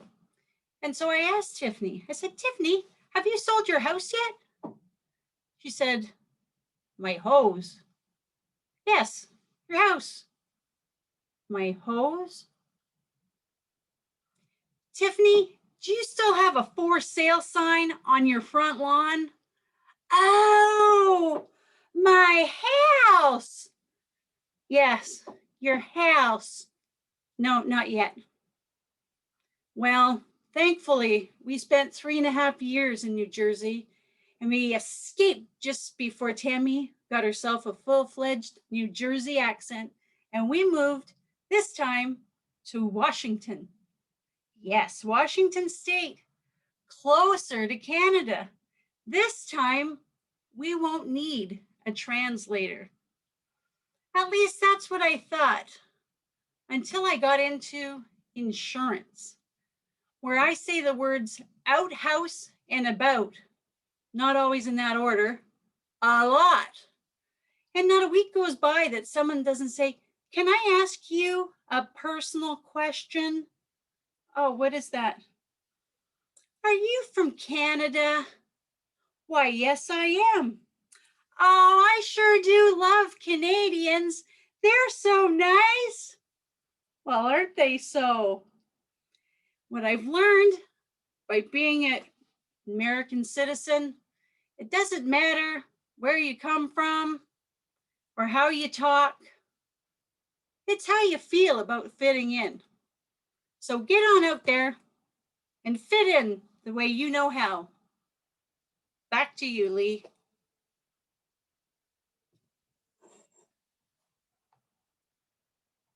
All right, thank you very much, Sandy. That was awesome. We'll have a couple of speakers every session just to break up. And that was a district winning speech. Is that correct, Sandy? You know, Yeah. Lee, Yes. I've never won the humor speech Oh. contest in District 2. I've been the runner-up 3 times, however, behind Vladimir, Well, twice behind Vladimir. we'll send him back to Russia and then we'll let you compete. And I think that He was also went to Virginia Tech, by the way, which is pretty funny. volunteers. And, but huh? I did win table topics back in Okay. 2017. So All righty. Well, we'll take that speech anyways, because it was very funny. Thank you very much, Sandy. All right, we'll go back into some speech concepts. Let's talk about speech organization. Speech organization. I want everybody to take out your hand and look at your hand. If you're just starting out as a Toastmaster and you need to learn how to organize your speech, this is how you're going to organize your 5 to 7 minute speech. We have this great, powerful, opposing thumb. It's gripping. It's powerful. This powerful thumb is your opening to your speech, because your opening of your speech needs to be very powerful. And then you have your 3 points that you're going to make in your speech. And then this little guy here, this is how you're going to conclude all of those points. And watch what happens with that little finger and that thumb. Oh, they come together. That means your opening and your conclusion should match up. You're going to tell them what you're going to tell them. You're going to tell them, and then you're going to tell them what you told them. This is a great structure to follow when you're first learning how to speak, because if you have a great structure, it helps you feel comfortable in front of the audience. That's the basic organizational structure. And think about it, each point's going to be 1.5 minutes. So you have 4.5 minutes. You spend 1 minute doing your opening. We're at 5.5. Maybe 45 seconds to 1 minute in your close.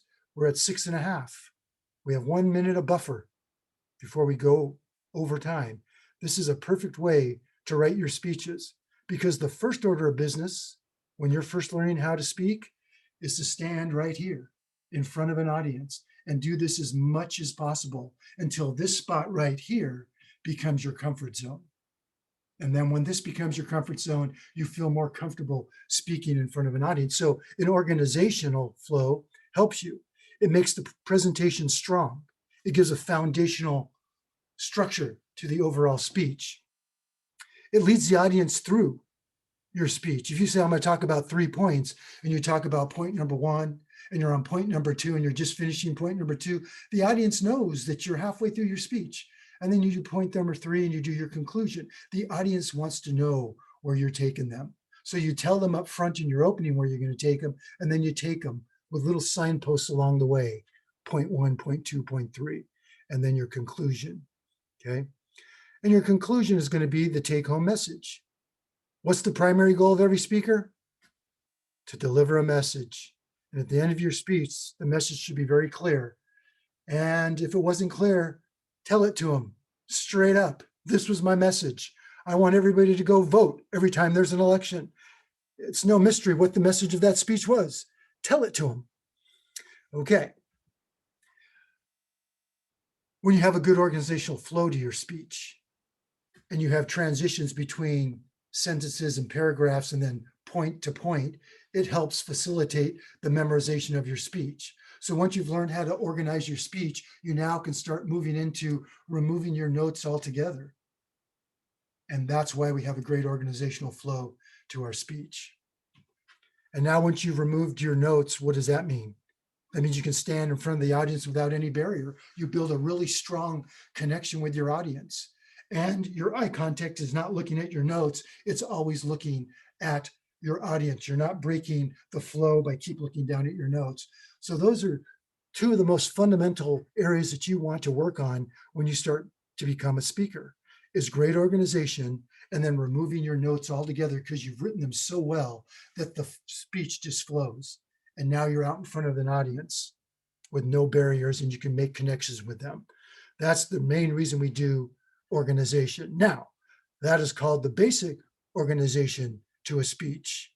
As you noticed when I started the session today with the opening of a speech, I didn't tell you, here's what I'm going to tell you. I'm going to tell you these 3 points, and then I'm going to conclude. I just started right on point number 1. And I did it with dialogue. And I did it so that you guys start leaning in. What's this guy talking about? And you start piecing together the story. And now you're starting to come into the story. And then there's questions being asked. That is how you want to do one of your competition speeches. Is you start with point number 1, and it should be a nice story, and that story should have an opening, a body, and conclusion, and it should have a message, and that message should align to the overall message of your speech. So you start with that and you get the audience into your message. And after the end of that story, you do the salutation to the Toastmaster who introduced you, and you do the salutation to the audience. And then typically I will ask a question right after that about my message. And what was the question I asked you at the beginning of this session today? I said, how many of you have created such a comfort zone in your life that you never want to get out of it, right? Except for I misspoke right now. I didn't say how many of you, I said, have you? I used the singular you, and we'll talk about that later. You never want to use the plural you. Have you ever created such a comfortable life for yourself that you never want to leave that comfort zone? And now you get the audience into your speech. And that's how we do it. That's how we do the organization. Then you move into your other stories and your conclusion. You want to spend a lot of time on your opening, because that's where the audience first gets to know you. It's that first chance and that one chance you have to make that first impression to the audience. And you want to make it strong. You don't want to start with, oh, thank you, Mr. or Madam Toastmaster. How you all doing today? Hey, I'm going to talk about this today. No, get them right in. You want to pow and boom and shake them up and have them go, okay, I want to see what's going on here. I want to listen to this speaker. You want them into you. And we're going to spend time as we go through the basic workshop series, these first 4 sessions about storytelling. But when we get to the advanced, we're going to go really deep into storytelling. And storytelling is very important. So that's organization. You will get the handout. Now, as you become more advanced, what we did with that exercise, figuring out what our music is, if there is songs that you like, memorize the song. If there are poetry that you like, memorize that poetry. If there's excerpts from literature, memorize those. Because at some points, you like those because they mean something to you. And they probably have a message in there that is meaningful to you. So when you're delivering a speech, you can pull those chunks of information without having to even write it out because you know it by heart now. And then sometimes you come to an event and they say, Sandy Malone, our key speaker didn't show up today. Can you do a speech? And Sandy, being that proficient speaker, says, what do you want me to talk about? I said, can you talk about leadership? And Sandy Malone has all this chunk of information in her head. She goes, okay, I'm going to pull out this personal story. I'm going to pull out this poetry that I like about leadership. And I'm going to pull out this story that happened to me in high school. And then I have this funny story that happened in Canada, because all stories in Canada are very funny. And then she pulls together this outline in her head. She doesn't write a word down, and she comes in front of the audience and she wows them because she's learned how to chunk information in her head, and it's in there. So to be a great speaker, it's not like, oh, it's February. Oh, the International Speech Contest is coming. I should start writing a speech. Oh, it's due in a week for the club. Okay, I'll start writing now. No, we start writing today for the International Speech Contest next year. We're writing now, and we're always writing. And here's another nugget, put it in your list. Keep a notebook. Keep a notebook of things that you like. You're in the supermarket, you hear a conversation that you find funny. Put it in your notebook. You hear something where 2 people are arguing and you have a better response for that. Put that in your notebook. You're always writing your notebook. You're always reading poetry and listening to music and watching movies and saying, oh, I like that scene. I'm going to put that in my notebook because that can go in a speech. You're always gathering information. It's not a one-time deal when the International Speech Contest starts. And then when you finally lose at some level, you go, okay, I'll wait till next year. We write all the time. especially all the people, the 55% of you that said, I want to be the world champion of public speaking. That is not an overnight success story. That is a story that takes years and years. And I'll tell you a story about the 2012 champion, Ryan Avery. He didn't have a job in 2011. And he got with his wife and said, okay, I'm going to make a run at this world championship of public speaking. And they put a whiteboard in their living room. And in the corner of the white room, he wrote, 2012 world champion of public speaking, Ryan Avery.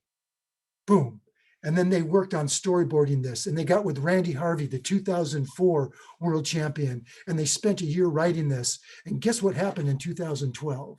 2012 world champion of public speaking, you guessed it, Ryan Avery. Did he have his goals written down that he could see them every day in his living room on the whiteboard? You bet he did. And he wrote his story, and he worked it, and he worked it, and he worked it. And he got with one of the best. And we learned that from the 2013 world champion of public speaking, Persuasive Vasiliev. He was the guy that got changed by the tire, where he got a flat tire in Chicago and had to change the tire. But the real message of his speech was, reach out, reach out.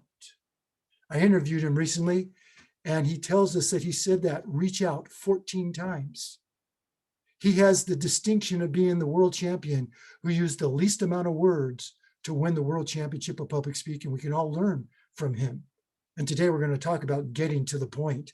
You can bet this guy got to the point. Okay. And he said, reach out. You want to be a singer? Reach out to a singer. You want to be a writer? Reach out to a writer. If you want your flat tire changed, you reach out to Persuasive Vasiliev, and he'll give you the card of the guy that changed his tire. Okay. So reach out is the message. Reach out to people if you want to become great at something. Okay, now we're going to talk about speaking in earnest. That used to be the second speech in the Competent Communicator Manual. And then it changed, they morphed that. But that's a very powerful speech. The very first speech, who can tell me what the goal of the very first speech in the Competent Communicator Manual was? Who wants to venture a guess? Go ahead, go off mute and just, go ahead, Sandy. Icebreaker. It's icebreaker. What's the goal of that speech, Sandy? Introduce yourself. Okay. Yeah, introduce yourself. That is exactly incorrect. It's what the manual tells you, but I'll tell you what the real goal of that speech was. In Toastmasters' infinite wisdom, they knew if they left it to the Toastmaster to think of a topic to go speak, it would take them forever to do their icebreaker. So in their infinite wisdom, they gave the topic to everybody.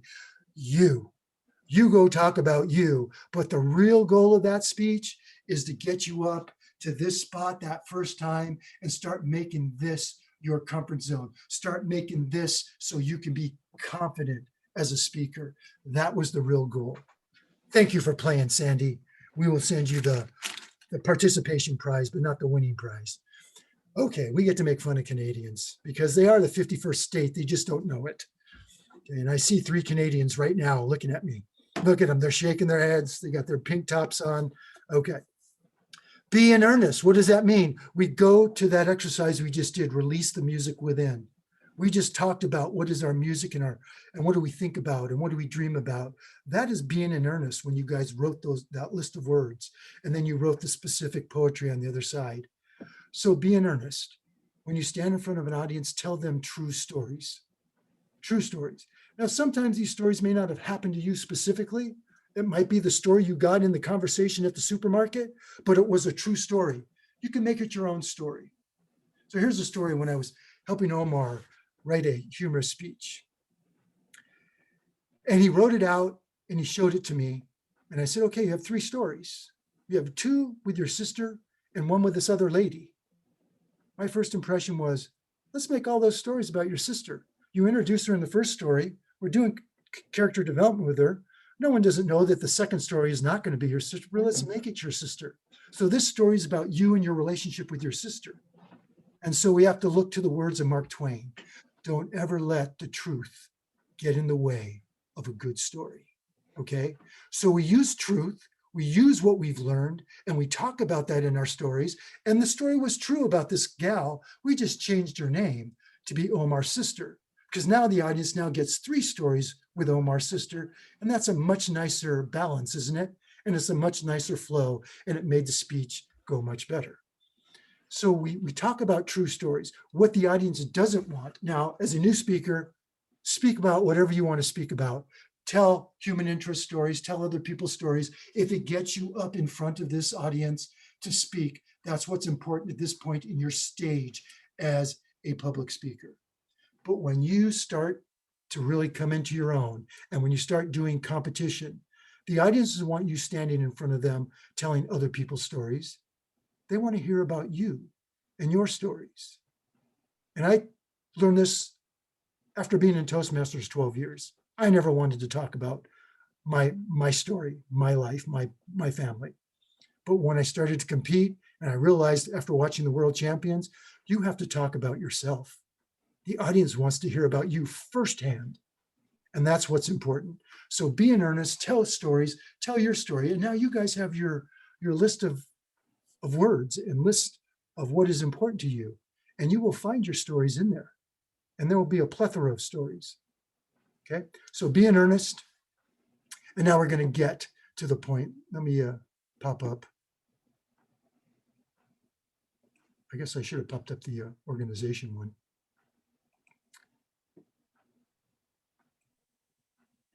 I'll go ahead and just share this. Why is it important to get to the point?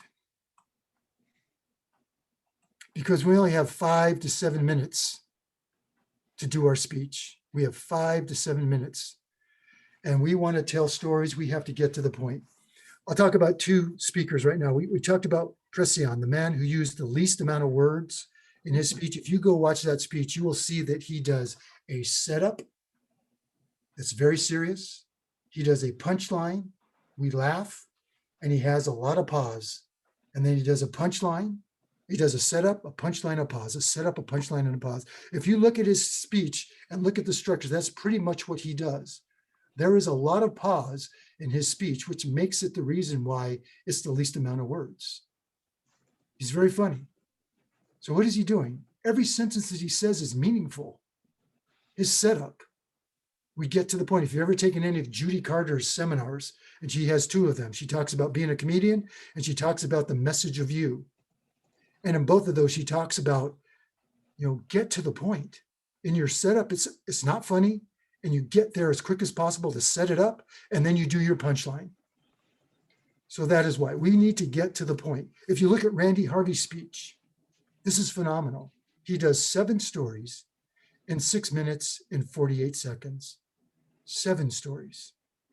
You can rest assured every line in his speech, he's like a poet. When you look at poetry, let's take Robert Frost's poem, The Road Not Taken. If you look at that poem, there's not any extra words and there aren't any missing words. There's just the right amount of words. Same thing in Randy Harvey's speech. When you first start hearing him, he sounds like he's saying these really choppy sentences. When I was 7, one day we drove to my cousin's house for dinner, show off my daddy's new car. They're very right to the point sentences. And he gets to the point. When I am doing competition speeches, I spend most of my time getting to the point. For example, the speech I opened with today, the knock knock speech, there's a line where my father says, "Son, why are you watching television on this beautiful summer day?" The original line I wrote was, "Son, why are you inside watching television on this beautiful summer day? You should be outside playing with your friends." Now think about those words. First of all, who has a television outside? But even if we did have televisions outside, I say, why are you watching television? You should be outside. So by having those 2 sentences juxtaposed, I don't have to say I was inside. So this is what we look for in our speeches. Where are we saying the same message in 2 adjacent sentences? Those are places where you can rip one of those out and just say it the one time and get to the point. So I have this little acronym called STARK. Say it simply. When we write these competition speeches, your message better be very simple. Your concepts are very simple. The points that you make, the stories you tell, very simple. And the words you use, very simple. It's time for another nugget. We should have done this earlier. The primary goal of every speaker is to deliver a message. I want you to write a nugget now that says, write your message in 10 words or less. If you need to spend more than 10 words to tell the audience what your message is probably too complex. Now, if you come to me with an 11-word message, am I going to care about that? No. The point is, you don't want a 25+ word message. If it takes that many words to say the message, to define the message, then you've already lost the message on the audience. They're not going to figure out that 25-word message. It has to be very simple. And most of the messages in the World Champions are very simple messages. Let's take Randy Harvey's message. The title of his speech is Lessons from Fat Dad. And right away, we're kind of shocked. What's that word fat dad mean? It sounds kind of negative. And immediately I was drawn to Tennessee Williams' Cat on a Hot Tin Roof, where one of the main characters was called Big Daddy. I go, this must be a term of endearment. And it sure is. He defines it. But his message of his speech is his dad teaches him lessons of unconditional love, either by verbally telling it to him or Randy watching the way he treats his mother. So we can convert Randy's message into dad's unconditional love messages. 4 words to say the message of that speech. That's what we're going for in the messages. So put a nugget down. My message, write your message in 10 words or less. Okay. So everything's simple. We say it's simple. T stands for time your speech. Make sure you know your topic well and be enthusiastic so that your speech is going to be on time. Aim for brevity, as short as possible. Remove all those extraneous parts. Anything that doesn't align to your message, rip it out. You may have a funny line that you like. And to me, when I have to rip out a funny line to my speech, it's like excising one of my children, right? It's like, oh, that's painful. But if it doesn't align to my message, we rip it out. And I'd much rather rip out a funny line than an important, sensitive line that aligns to my message. So remove the extraneous parts. Sometimes we have to remove a word. Sometimes we have to remove a sentence. Sometimes we have to remove an entire paragraph. And sometimes we have to remove an entire point or a story. If it doesn't align, rip it out. Or if your time, you keep getting close to 7.5, you need to rip something out. And so we're going to rip it out. Okay. And lastly, keep to your speech goals. Always remember what they are. You're informing them, you're persuading them, you're motivating them, you're inspiring them, you're entertaining them. Determine what your goals are and make sure your speech aligns to those, okay? I'm going to put all these handouts that we go over into a public folder, and I'll send that link out to everybody. And we have just a few more minutes here. I want to say one more comment. For those who want to be the World Championship of Public Speaking, I spent the first 12 years in Toastmasters learning the science of speaking. And we can teach the science of speaking to anybody on this planet. They are formulas, they are algorithms, they are methods that we can all learn and do. The art of speaking is where we really touch the audience. You can be considered a great speaker just by honing the science, how to organize, how to get to the point, how to be in earnest, how to use our voice, how to use our physical presence, how to walk, how to use stage movement, all the things we're going to go over in these 4 sessions. But if you want to become a phenomenal speaker, you have to learn the art of speaking. And that is storytelling. And that is humor and comedy and even improv sometimes. And it could be singing, because we can do that with our voice.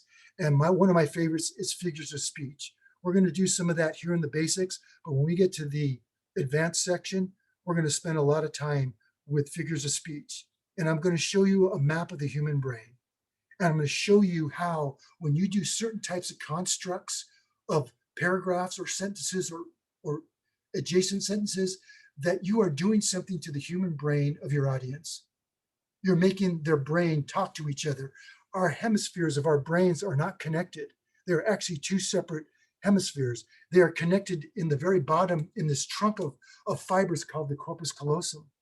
And so if you have something on the right side of your brain, which we're going to talk about, and it needs to talk to the left side of the brain, there is this transmission going across that corpus callosum, and those 2 brains are talking to each other, and your brain is being stimulated.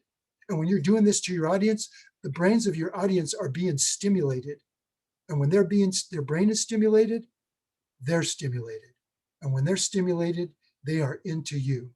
And we're going to go over all this. So what I have learned, looking at the last 35 champions of public speaking, especially the year 2000 and beyond. Ed Tate was in 2000. He has the distinction of making us laugh the most per minute than any speaker. He even beats out Darren LaCroix, which was the next year.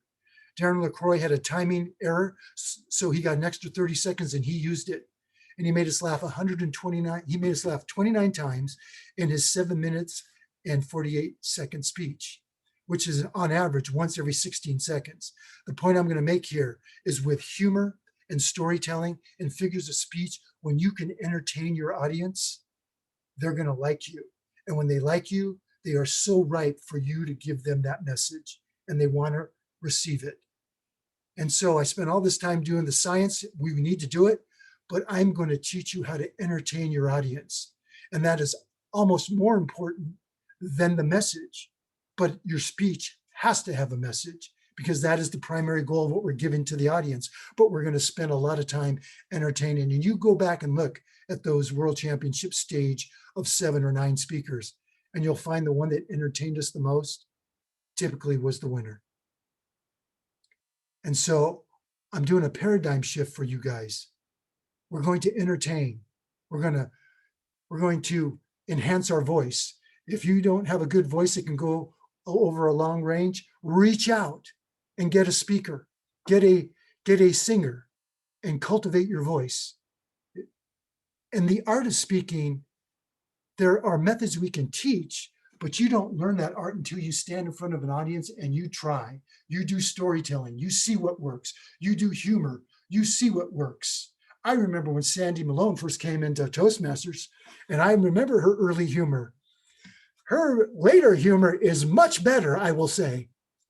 Okay, it happens to all of us. The speech I hated to do the most in Toastmasters was looking at a blank sheet of paper and saying, okay, I need to write a humorous speech. And then as time went on, I only want to do the humorous speech. I want to do the humor. You will not find any of my speeches without humor in them because we want to entertain the audience. Okay? Any questions, my fellow Toastmasters? Who wants to embrace the Age of Enlightenment? Who wants to live in this village over here where we share everything with each other? What a great symphony that would be, wouldn't it be? Where we share everything with everybody. Look how enlightened we all become. We all get to light up our house at night because someone shared that invention with us. How beautiful is that? All right. Any questions? If you have any questions, go ahead and raise your hand or put it in chat, and our chat master will read them out to us. And we're right at 9 o'clock. How's that for timing? Okay, I don't see any questions. Do you see any questions, chat master? Oh, you have a question, Angela. Go ahead. Sorry. This concept of writing a speech. Mm-hmm. When I write a speech, I write in my writing voice. Correct. But when I go for a walk, go for a hike, go for a drive, except I get too many speeding tickets that way, so I've stopped doing that. But when I'm out hiking, I create my speeches. Mm-hmm. I get them down, I learn them, and then I capture it in writing, and then I look for the alliteration opportunities and different things like that. So can you please say something about that? Like, how do you write in your speaking voice if you're starting out with this? Okay, exactly. Great question, Angela. And so here's what we're going to do. This whole workshop we're doing today was the foundation. We're building the foundation of a pyramid that we're going to keep putting layer and layer and layer and layer until we get to the apex. The first order of business is to write. And just like we did this exercise on the left side, I don't want you to think about it. I don't want you to analyze it. I want you to just write and put it down and write some more. And when you're done writing, then you look at what you've written, right? And before you even started writing, what did you come up with? That 10-word or less message. You come up with that first, and then you go write. And I don't care how you write, but just write. And then you say, okay, now I got all this material that I wrote. What makes sense to put it in what order? And then put it in the order that you want. And then we come back and we start looking at the words.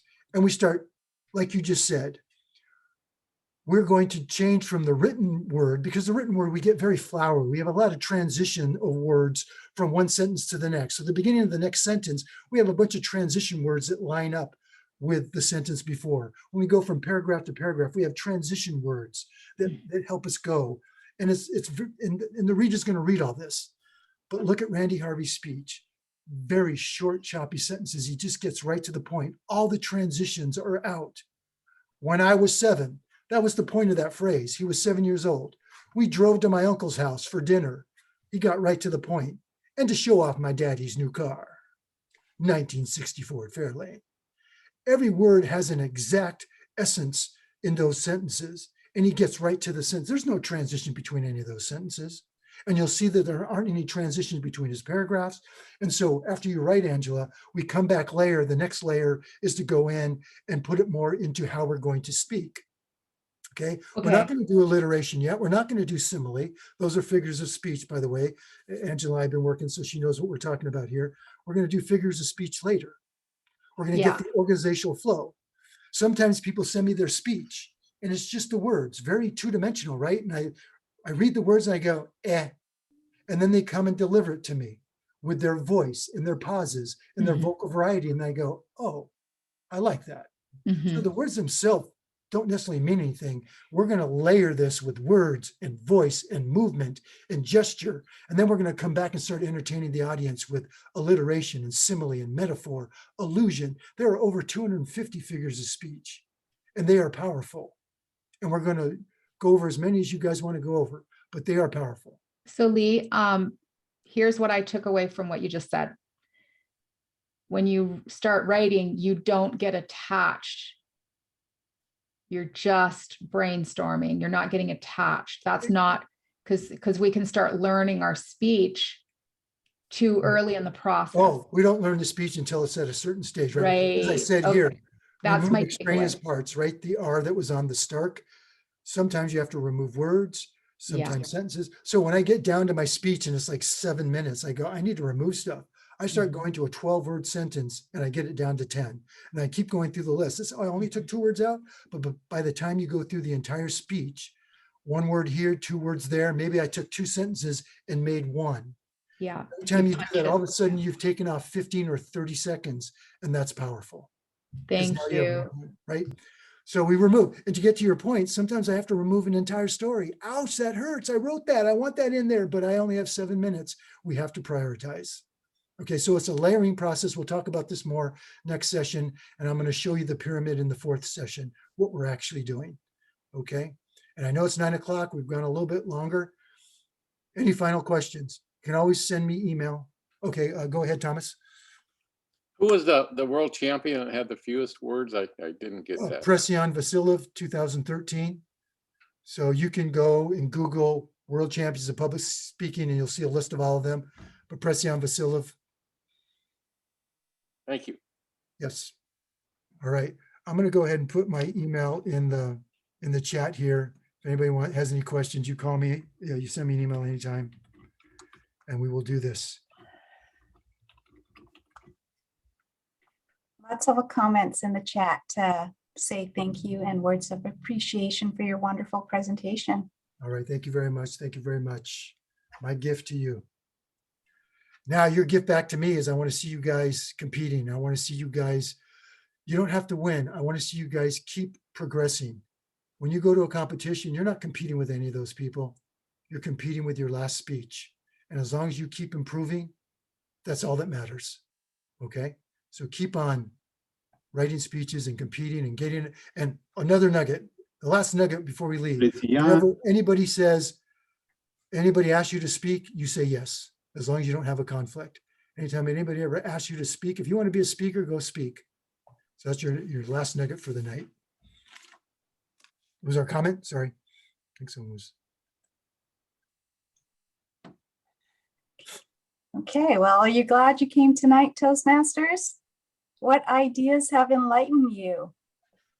I'm glad I had the pleasure of your company tonight. I learned that Randy bakes brownies and has a cat. Dano likes chips and wants a dog. Camille has a beautiful voice. Dennis has been with Toastmasters the longest, since 1978. And then Sandra joined 10 years later in 1988. Sakoshi joined us from Canada, and amazingly, Sandy's also Canadian. And Christina is from San Francisco. I also learned that I want to be in the village where there's electricity and cell phones, but hopefully that village doesn't put me at risk for a heart attack. But if that happens, then I might still be alive, so that I could keep collecting nuggets, not chicken nuggets, but golden Lee nuggets.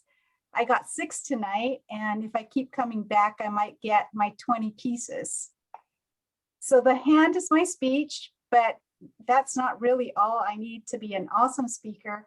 Hey, wait, that's the structure. What I do need to keep doing is to keep making my list and to keep that list running and active. And I know you can do that too, because you already started tonight. So before we go, thank you to our sponsors, to our constructive communicators, all the new chartering members that are here tonight. I'm glad that you've stepped up and to be here and to write amazing speeches that we can share at our meetings. I also encourage you who have not signed up yet to come join us. There's also Speak Out Advanced Seattle that also meets once a month, and as well Seriously Funny, our other sponsor. And to our speech writing Einstein Lee for this evening of enlightenment, thank you. It's fun to spend this time with you and to learn about all of you. I will see you back here in 2 weeks on June 9th at the same time, 7 p.m. using the same link. So feel free to bring a friend and share the information with others. Bless the other people that you meet with what you have. And until we meet again, share your music with the world, because the world wants to hear your stories. Have a great night. See you back here in 2 weeks.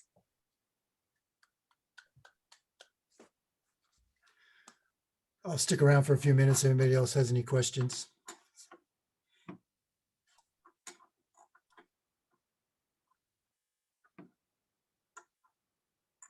If you have a question, just go ahead and go off mute. And What's your email, Lee? oh, yeah, I'll hit return. That helps. Sorry. Oh, wait a second. Yeah, I screwed up already. Give me a second. That's not right. Okay. There we go. Yeah, you spelled your name wrong. Good one. I Yeah. sometimes spell your name wrong too, so we have See? that in common, Lee. We do. I must be Canadian somewhere. Indeed. My mom Lee, actually I've got a lived in question. Canada. Yeah, go ahead. Go ahead, Henry. Do you have any hard and fast rules for how you shorten your speeches? It's very painful to cut things out. It is. It is very Let's just painful. get that out of the way. And like, But we got to cut things now. The speech is tomorrow, or it's in 2 minutes, or even 30 seconds. right. What's the algorithm? So yeah, like I said, what I spend most of my time just before competition for the next 2 weeks before the competition, the last 2 weeks just before, is cutting things down. And I just look for what is not as priority as what already is there, right? Everything is there. What's the most priority points? And I'll show this later, but when I write my speeches, every sentence is on a line or two by itself. Every sentence is by itself. And on the right margin, I annotate what it is, what I'm doing. This is alliteration. This is humor. This is my message, my foundational phrase. This is a metaphor. This is simile. There's a reason for every one of my lines in my speech. And so I go through those and I prioritize. And obviously lines that have something to do with the message are going to stay in. But if it comes down to one of those in humor, the humor will have to come out, even though I hate having to remove that because that's the entertainment value, right? Oh, you are almost a ruthless accountant. I am. Sentence one, alliteration, sounds funny, but you ain't helping the point. Die. Right. You are choppy, but you're helping the point. Stay. Yep. Right. So is it fair to say though that the priorities may only become clear after you've written the whole thing down? Oh yeah. I mean, you're going to get your speech to a point where this is kind of what I want to do. Let me start timing it. And it's the timing that's going to have you say, oh, I'm too long, right? I mean, if you have a speech that you just read and it's 7 minutes and you have humor at different parts of your speech, that speech is too long, because when you're in front of an audience, you have no idea how long they're going to laugh at your humor. And with only a 30-second buffer, We're trying to hit somewhere between maybe 6 and 6:30. I'm pretty sure if I can do a 6:30 speech, that 1 extra minute of buffer is going to be good. But then you start practicing it before you even go to the first level of competition, and you see how it goes, right? So you have something that's pretty stabilized, but at that point, every line of my speech is annotated. It's doing something. And then you can prioritize what's more important, right? And then the first order of business, try to keep everything. How can I change this 12-word sentence that is the foundational part of my message to 10 words? Let's go through and see where we can cut words out. Can I take 2 sentences and make it 1? Let's do that process first before we actually remove some of the content, which is what happens when you actually remove an entire sentence, right? And in the last speech I did, I had 5 stories. And I really wanted to tell all 5. And if Randy can do 7, I'm going to try to do 5. But my speech was too long, so I had to rip out an entire story. And then I felt more comfortable that I'm going to get in the right time frame now. But it's painful. But I rationalized, I go, well, this is the least important of all my stories. It's coming out. Okay. And Henry, the best way to test out what you know is to do a competition speech, because then you're going to get serious about it. Yes, yeah. And that's the value of competition. We didn't talk about that today, but it turns you into a totally different speech writer. Because when we're in our clubs, how many times you have a person do icebreaker that goes 11 minutes or 13 minutes, or they do some other speech on speaking to inform and it's 9 minutes, right? They kind of don't care about the time. We tell them to get it down, but when you're in competition, if you don't meet the time range, you didn't even buy the lottery ticket. No, timing to me is never a problem. In fact, Okay. that is actually my #1 priority. Like, oh, I can flub this up, but I'm at the time. I don't mind being creative, but I'm gonna put constraints, and it's nice to hear that from you. Yeah. I mean, Well, that speaks to me. I don't know if it speaks to other people. So you're saying you write wanna your go- speeches within time? You're pretty much in time? I'm very good at that, actually. Okay, so why do you need to rip anything out then? Why just things that don't match your message? In fact, maybe I'd like to be better at it. What you're saying meshes a lot. It might be a personality thing. You already said you're a scientist engineer, or got that going on. But I've found that I'll go through it and I'll read it out loud and I'll say, oh boy, this you're talking for 10 minutes. This has got to go. Right. And that makes me feel very uncomfortable because it's a requirement. It says 6 to 7 minutes. Okay. So I'll go through and I found that, a lot of things that I think sounded good, they got to go. But I like how you said, you'll actually write each sentence and home in like an accountant and just say, so you'll agonize it even more than I probably would have. And I'm thinking of incorporating that into the weaponry here. Gotcha. And that's the reason I did it, right? Yeah. Usually when I first write it, it's all written out like everybody else does. And then when I get down to what I think is the framework of my speech, then every line gets its own, every sentence gets its own line or two, whatever it takes to get to the period. And then it gets annotated. And the reason for the annotation is exactly for getting to the point, because I know it's probably going to run long. When I write my speeches, for whatever reason, they're usually 8 to 10 minutes. For whatever, when I write a speech, I go, here's my ideas. I write it out and it's like 8 to 10 minutes. I'm always having to take off like 3 minutes. It's just always the case. So I know I'm going to have to get to the point. And so this is why I did that. It's like, okay, this is what I really want to say if I was comfortable to say it. But then I look at the masters and I go, Randy Harvey's just very choppy with his sentences. So I started writing like that. Like, what do I really want to say here? I'm going to the market. I'm going to buy a gallon of milk. I'm going to get in my car and drive, right? Not a lot of flowery stuff. If that is the point I'm trying to make, I just get right to the point. And it's a different way of thinking. And Angela is exactly right. When we write in our written form, we're leading the audience through a flow, and we do transitional words and we get flowery and we make it creative, but we don't have that kind of time in a 5 to 7 minute speech. So we're really, what's the message I want to give this audience? I have to get to the point, got to get to the point, got to get to the point. This whole story's got to get to the point. This story's got to get to the point.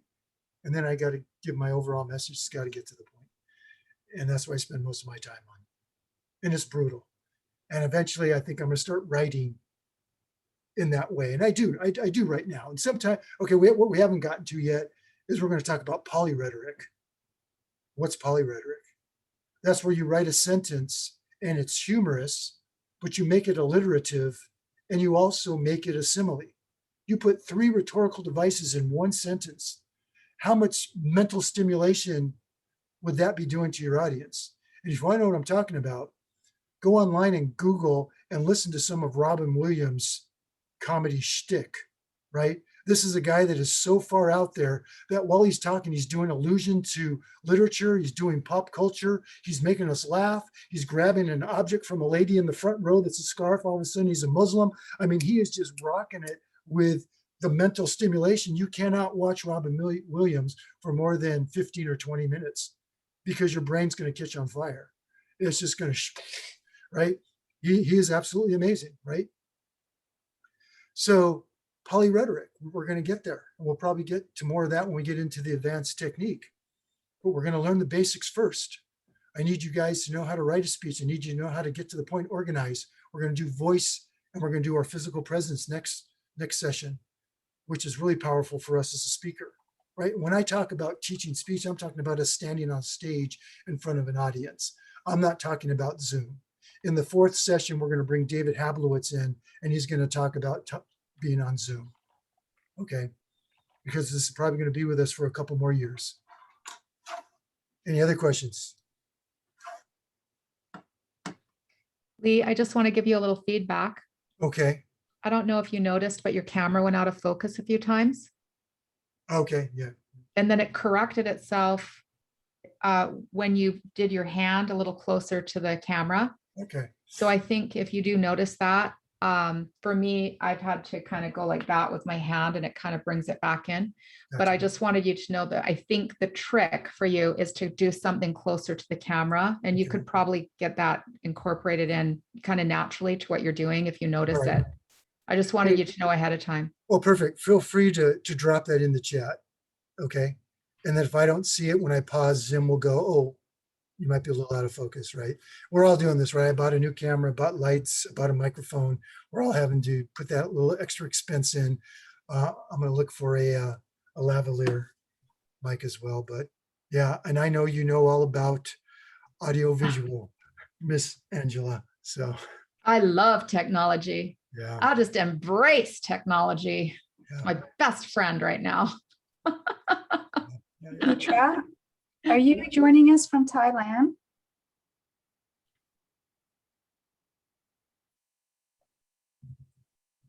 Oh yeah, she was. Is it for Petra? Petra, yeah. Yeah. Hi. Yeah, I'm joining from Thailand, and today is, what is today your side of the world? We're Wednesday. We're still Wednesday, yeah. So you're on Thursday. I am Thursday. All righty. How did you hear about us? I think from Facebook somehow, somebody sent it, or maybe I accidentally found it, and I'm glad I did. Oh, excellent. Yeah, I'm glad you did too. Yeah, Donna Stoltz put it on Facebook, so maybe that's why our program Yeah. manager. Yeah. Thank you.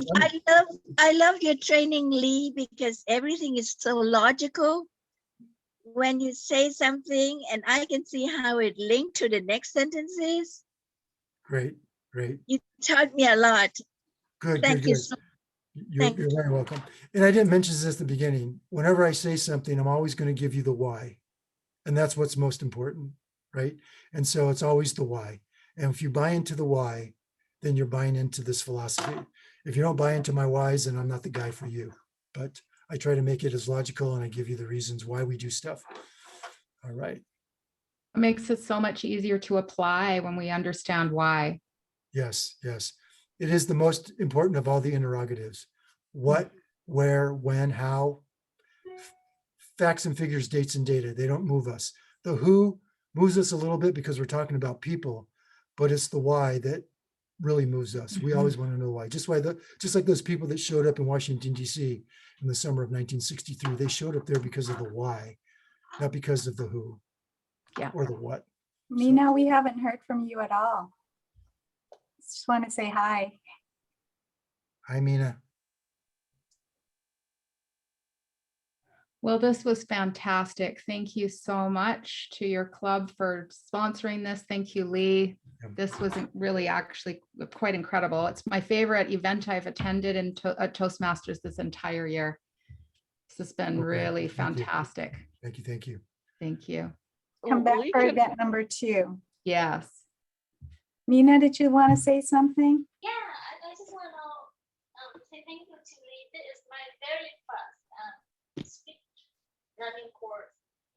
I did join Toastmaster last October, but this is my first time to take a speech class, and it's just amazing. Thank you so much. Okay. Thank you. Thank you. Yes. That's awesome. Thank you for joining us. Okay. And I don't want to kill, is it a Loki? Oh, that's actually Molly Shore, right? That's our division. Molly. Yep, this is Molly. I want to know who a Loki is. Alok is my husband. He's a DTM as well. Yes. Yeah. We can't see your eyes, Molly. I don't know if you're doing that on purpose. You're like the opposite of that guy on Tool Time. Can you see me now? There we go. Yeah. That's the Aloki we miss. Yeah, my husband is running, is part of the team that is running the Gavel Club at Gurukul. Oh, right. So they take a lot of students, 30 students or so, and go through a whole year, and they all get their competent communicator manual at the end of the year, or an two advanced manuals. They each go through 10 speeches during the year, and they get lots of mentoring, and it's really quite an incredible. Did you go to the Gavel Club? Did you go to the Gavel Club contest on the 22nd? Yes, I attended that. How'd that go? Was it? It went well. His students placed second and third in each of his students who had gone on. Like their club sent 9 students, and they all placed either second or third. All right on. Yeah. Well, thank you, Anu, for doing a wonderful job behind the scenes as our Zoom master. And thank you, Lee, for the workshop tonight. And thank you for all of you for staying. We got to know each other a little bit better. Are you kicking us out? No, let me see. I'm kidding. No, I'm just saying my goodbyes. You're welcome to stay. Yeah, just real quick. Have a good night, everyone. We'll see you later. Good night. So with Christina, I met Christina in District 4 when we formed the San Mateo Storytellers Club. Yes. So good to You're see a you. charter member too on that one? I was a charter member of that one. Yeah, same here. Oh, Yeah. small world. Yep. Mhm. That was cool. I better go be a wife. Yeah, I'll see you I think guys we're all ready later. to go. So Here, thanks, see you everyone. next Thanks time. again, Anu. Bye. Thank you. All right. Thank you, Good everybody. luck with your speeches, Thank you. everybody. Okay. Mm, See you next time. Thank you, Lee. It was very useful. Bye bye, Thank everybody. you. Thanks, Anu. Bye bye.